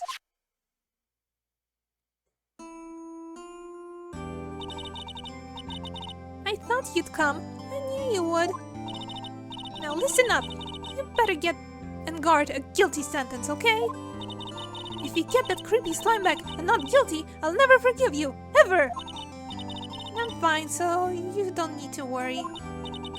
There's so much I want to write, but I don't think I have a lot of time left. Pearly, you're there too, right? Make sure you help Nick, okay? Someone's gotta watch out for that helpless lunk. That's it for now, Nick. I guess I'll talk to you guys later. That's... No! Mystic Maya! Right. What's wrong? With the blank stare. Oh, nothing. I searched the house, and this is the last room. It looks like he eluded us. Edgeworth. Yes. As far as clues go, I think this is about all I'm going to get. But I'm still short one last thing. And what is that? Yep, I didn't forget, don't you worry, game. Miss Andrews's psyche lock. If I could just find out what secret she's holding. Then I think I stand a chance in court tomorrow. So blow this case wide open and expose the truth. I think I know what you're thinking. I'll contact the detention center. Thanks, Edgeworth. Well, let's go, Pearls. It's time to open that last lock. What is it by now? Like 1 a.m.? How long have we been out? Good evening, Mr. Wright. What's wrong? You look ill. Miss Andrews, I have come to remove your psyche lock. Psyche lock? I want to know, and you will tell me your secret. Fine, go ahead. Try to break me if you can. I mean, I'm pretty sure we know what we gotta present. What's the one thing that connects the two? That's the photograph, right? But I'll save just in case.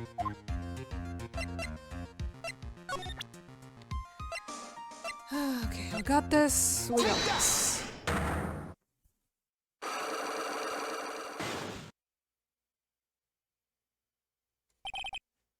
Why frame him? Just like that picture! Can you please tell me why you framed Mr. Engard for the murder? I've already told you countless times it's because I thought Matt was the killer. No, that's not it. I know you have a personal reason to dislike him. Miss Andrews, you may think I didn't hear it, but I know you said something earlier. You said revenge. So you're saying I was taking my revenge out on Matt, and that's why. What an absurd idea. I don't have anything I want to take revenge for. Say psych. Come on. Please. Are you trying to help or hurt Matt with what you're doing? Huh? What do you mean? This random, haphazard throwing out evidence you're so fond of doing. That's not what I was trying to do at all. Then refrain from doing it any- What? I guess I screwed up big again. Why? Something or someone in her past that would make her take revenge. How is this not that?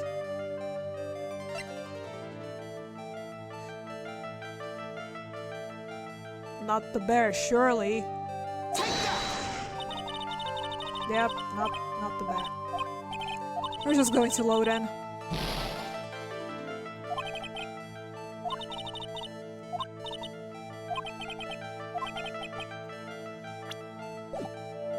I mean, last time we tried presenting her, I think. We did present Celeste previously. Just, you know, on a whim. On a whim. Brain. Brain lag. Brain won't sleep. But I guess now we have a definitive evidence or whatever. Again, I think the picture is perfectly suitable here, but whatever.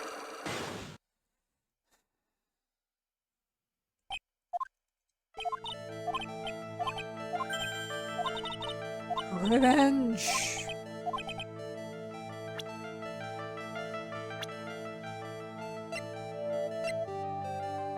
Her!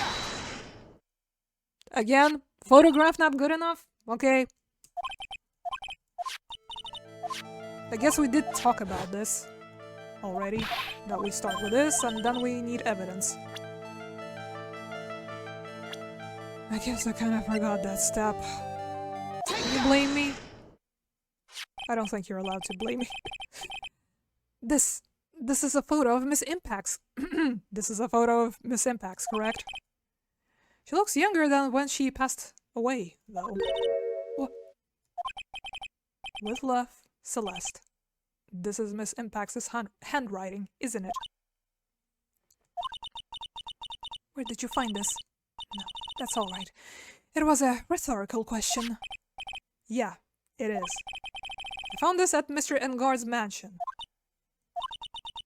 And after all this time, the last remaining secret has been revealed.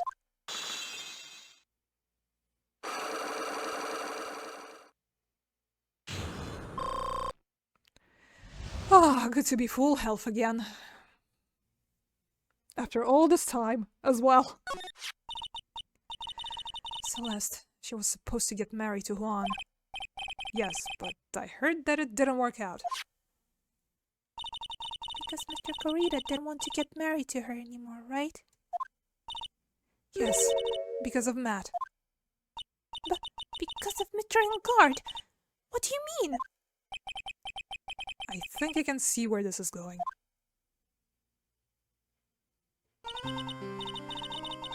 Celeste, she was Matt's manager a long time ago. She was the happiest woman in the world at that time. I was working part-time back then, and I often saw the two of them together. So that's why "We love Celeste" is written on the frame of that picture. They were a couple, weren't they? It wasn't anything as splendid as that. Celeste was being used, toyed with until she was thrown away. That's so horrible. Matt's entire image is built around how nice and wonderful of a man he is. Scandal would have destroyed that.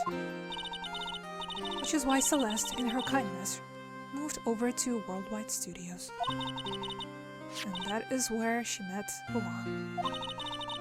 She seemed really happy with him, even happier than when she was with Matt. Celeste and Juan were such a good match they were even planning to get married. And then it was suddenly called off. On the night Juan called their marriage off, Celeste, she killed herself. And that's why I framed Matt. It was revenge for Celeste and for myself. I'm sure even you can guess why Juan called the wedding off, right? Matt confessed to Juan about his relationship with Celeste. I see, so that's what happened. But then why did Mr. Corrida have to call off the wedding? I don't understand at all. It was probably because of his worthless male pride. Juan and Matt were always fierce rivals. Matt waited for the wedding announcement and then unleashed the truth on Juan. He was aiming for when it would hurt Juan the most. Miss Impax. That wasn't the end of it. That day, I'm almost certain that Celeste left a suicide note behind. And in that note, she left a detailed account of Matt's various misdeeds, and so that she would never again be heard by Matt, she chose to die. Then, when Juan discovered her body, he hid her note. But why would he do that? It's simple. Juan realized that note was a powerful weapon against Matt, and it would be especially damaging to his refreshing like a spring breeze image. In any case, with his pride hurt, Juan sought revenge. Revenge. There's that word again. Juan wanted to publicly disclose the contents of that suicide note. At a time that would cause Matt the most damage, of course. And that was at the press conference after the stage show.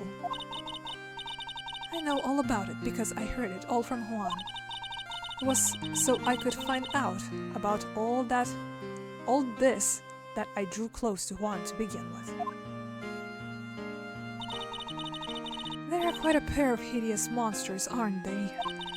Even Celeste's death was something for them to use in their game. That night, when I found Juan's body, it was only natural that I thought the murderer was Matt. Those two were always spying on one another, after all. As for me, I was frantically searching for Celeste's suicide note. I wanted to destroy it before it even went public. I was going to burn it. I had even brought a lighter. But I couldn't find the suicide note, and that's when revenge crossed my mind. Yes, I was going to bring to them my own kind of cruel revenge. Celeste was killed by those two monsters.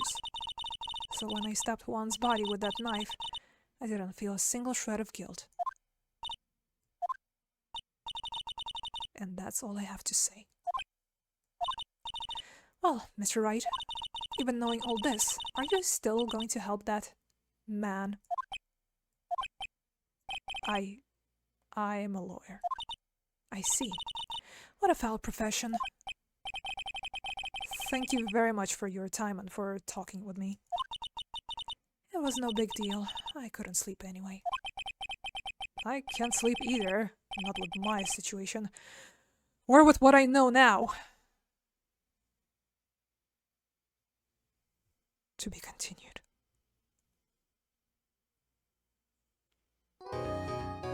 And can you guys sleep with all of this information now available? For your brains to admire? That was a long one. Huh? This again? How did I get into this mess? That's far enough! You can't run forever! Sorry, that was supposed to be Judge, right? Mr. Phoenix Wright. Yep, there it is again. What have I done wrong? I cannot allow you to go on like this. But I'm just a simple defense attorney. Silence! You are no longer worthy of your title.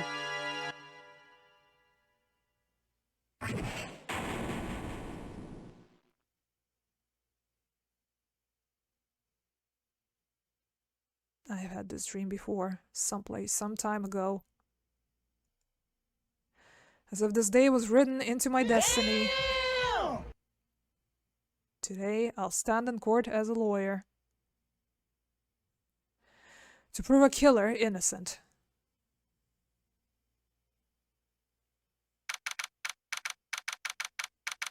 Well then. Wouldn't you say this is an incredible and amazing, a simply riveting spot to stop? The Steel Samurai is going to lead us out. This time. Okay, everybody, once again, I'm so terribly sorry I kept you here for so long. But yeah, I really wanted to make some progress so we can jump into the court hearing next time. I was once again really hoping that we could finish this week. But if it's going to be 2 hearings, you know, with an intermission, and each of them is gonna be like 2.5 hours long, I don't know, man. I don't know. I guess we'll feel it out. Maybe if we start early, and if I bring like 3 barrels of tea with me, we can finish it in one go. Or we can leave the second half of the trial for, I don't know, Tuesday. That could be an option as well. Again, I guess we'll just have to feel it out. My phone is dying, so we're going to wrap it up quickly. Again, thank you guys so very much for hanging out. That was quite something, wasn't it? Hope you're looking forward to the continuation next time we meet again. So, take care of yourselves. Have a lovely rest of the week and an even lovelier start of the weekend. And I'll see you then, when we potentially finish this game already. This case is so very long, but I am intrigued. I'm loving this one. It might be the best case of the game, really. But yeah, take care, stay safe, and bye for now. Peace.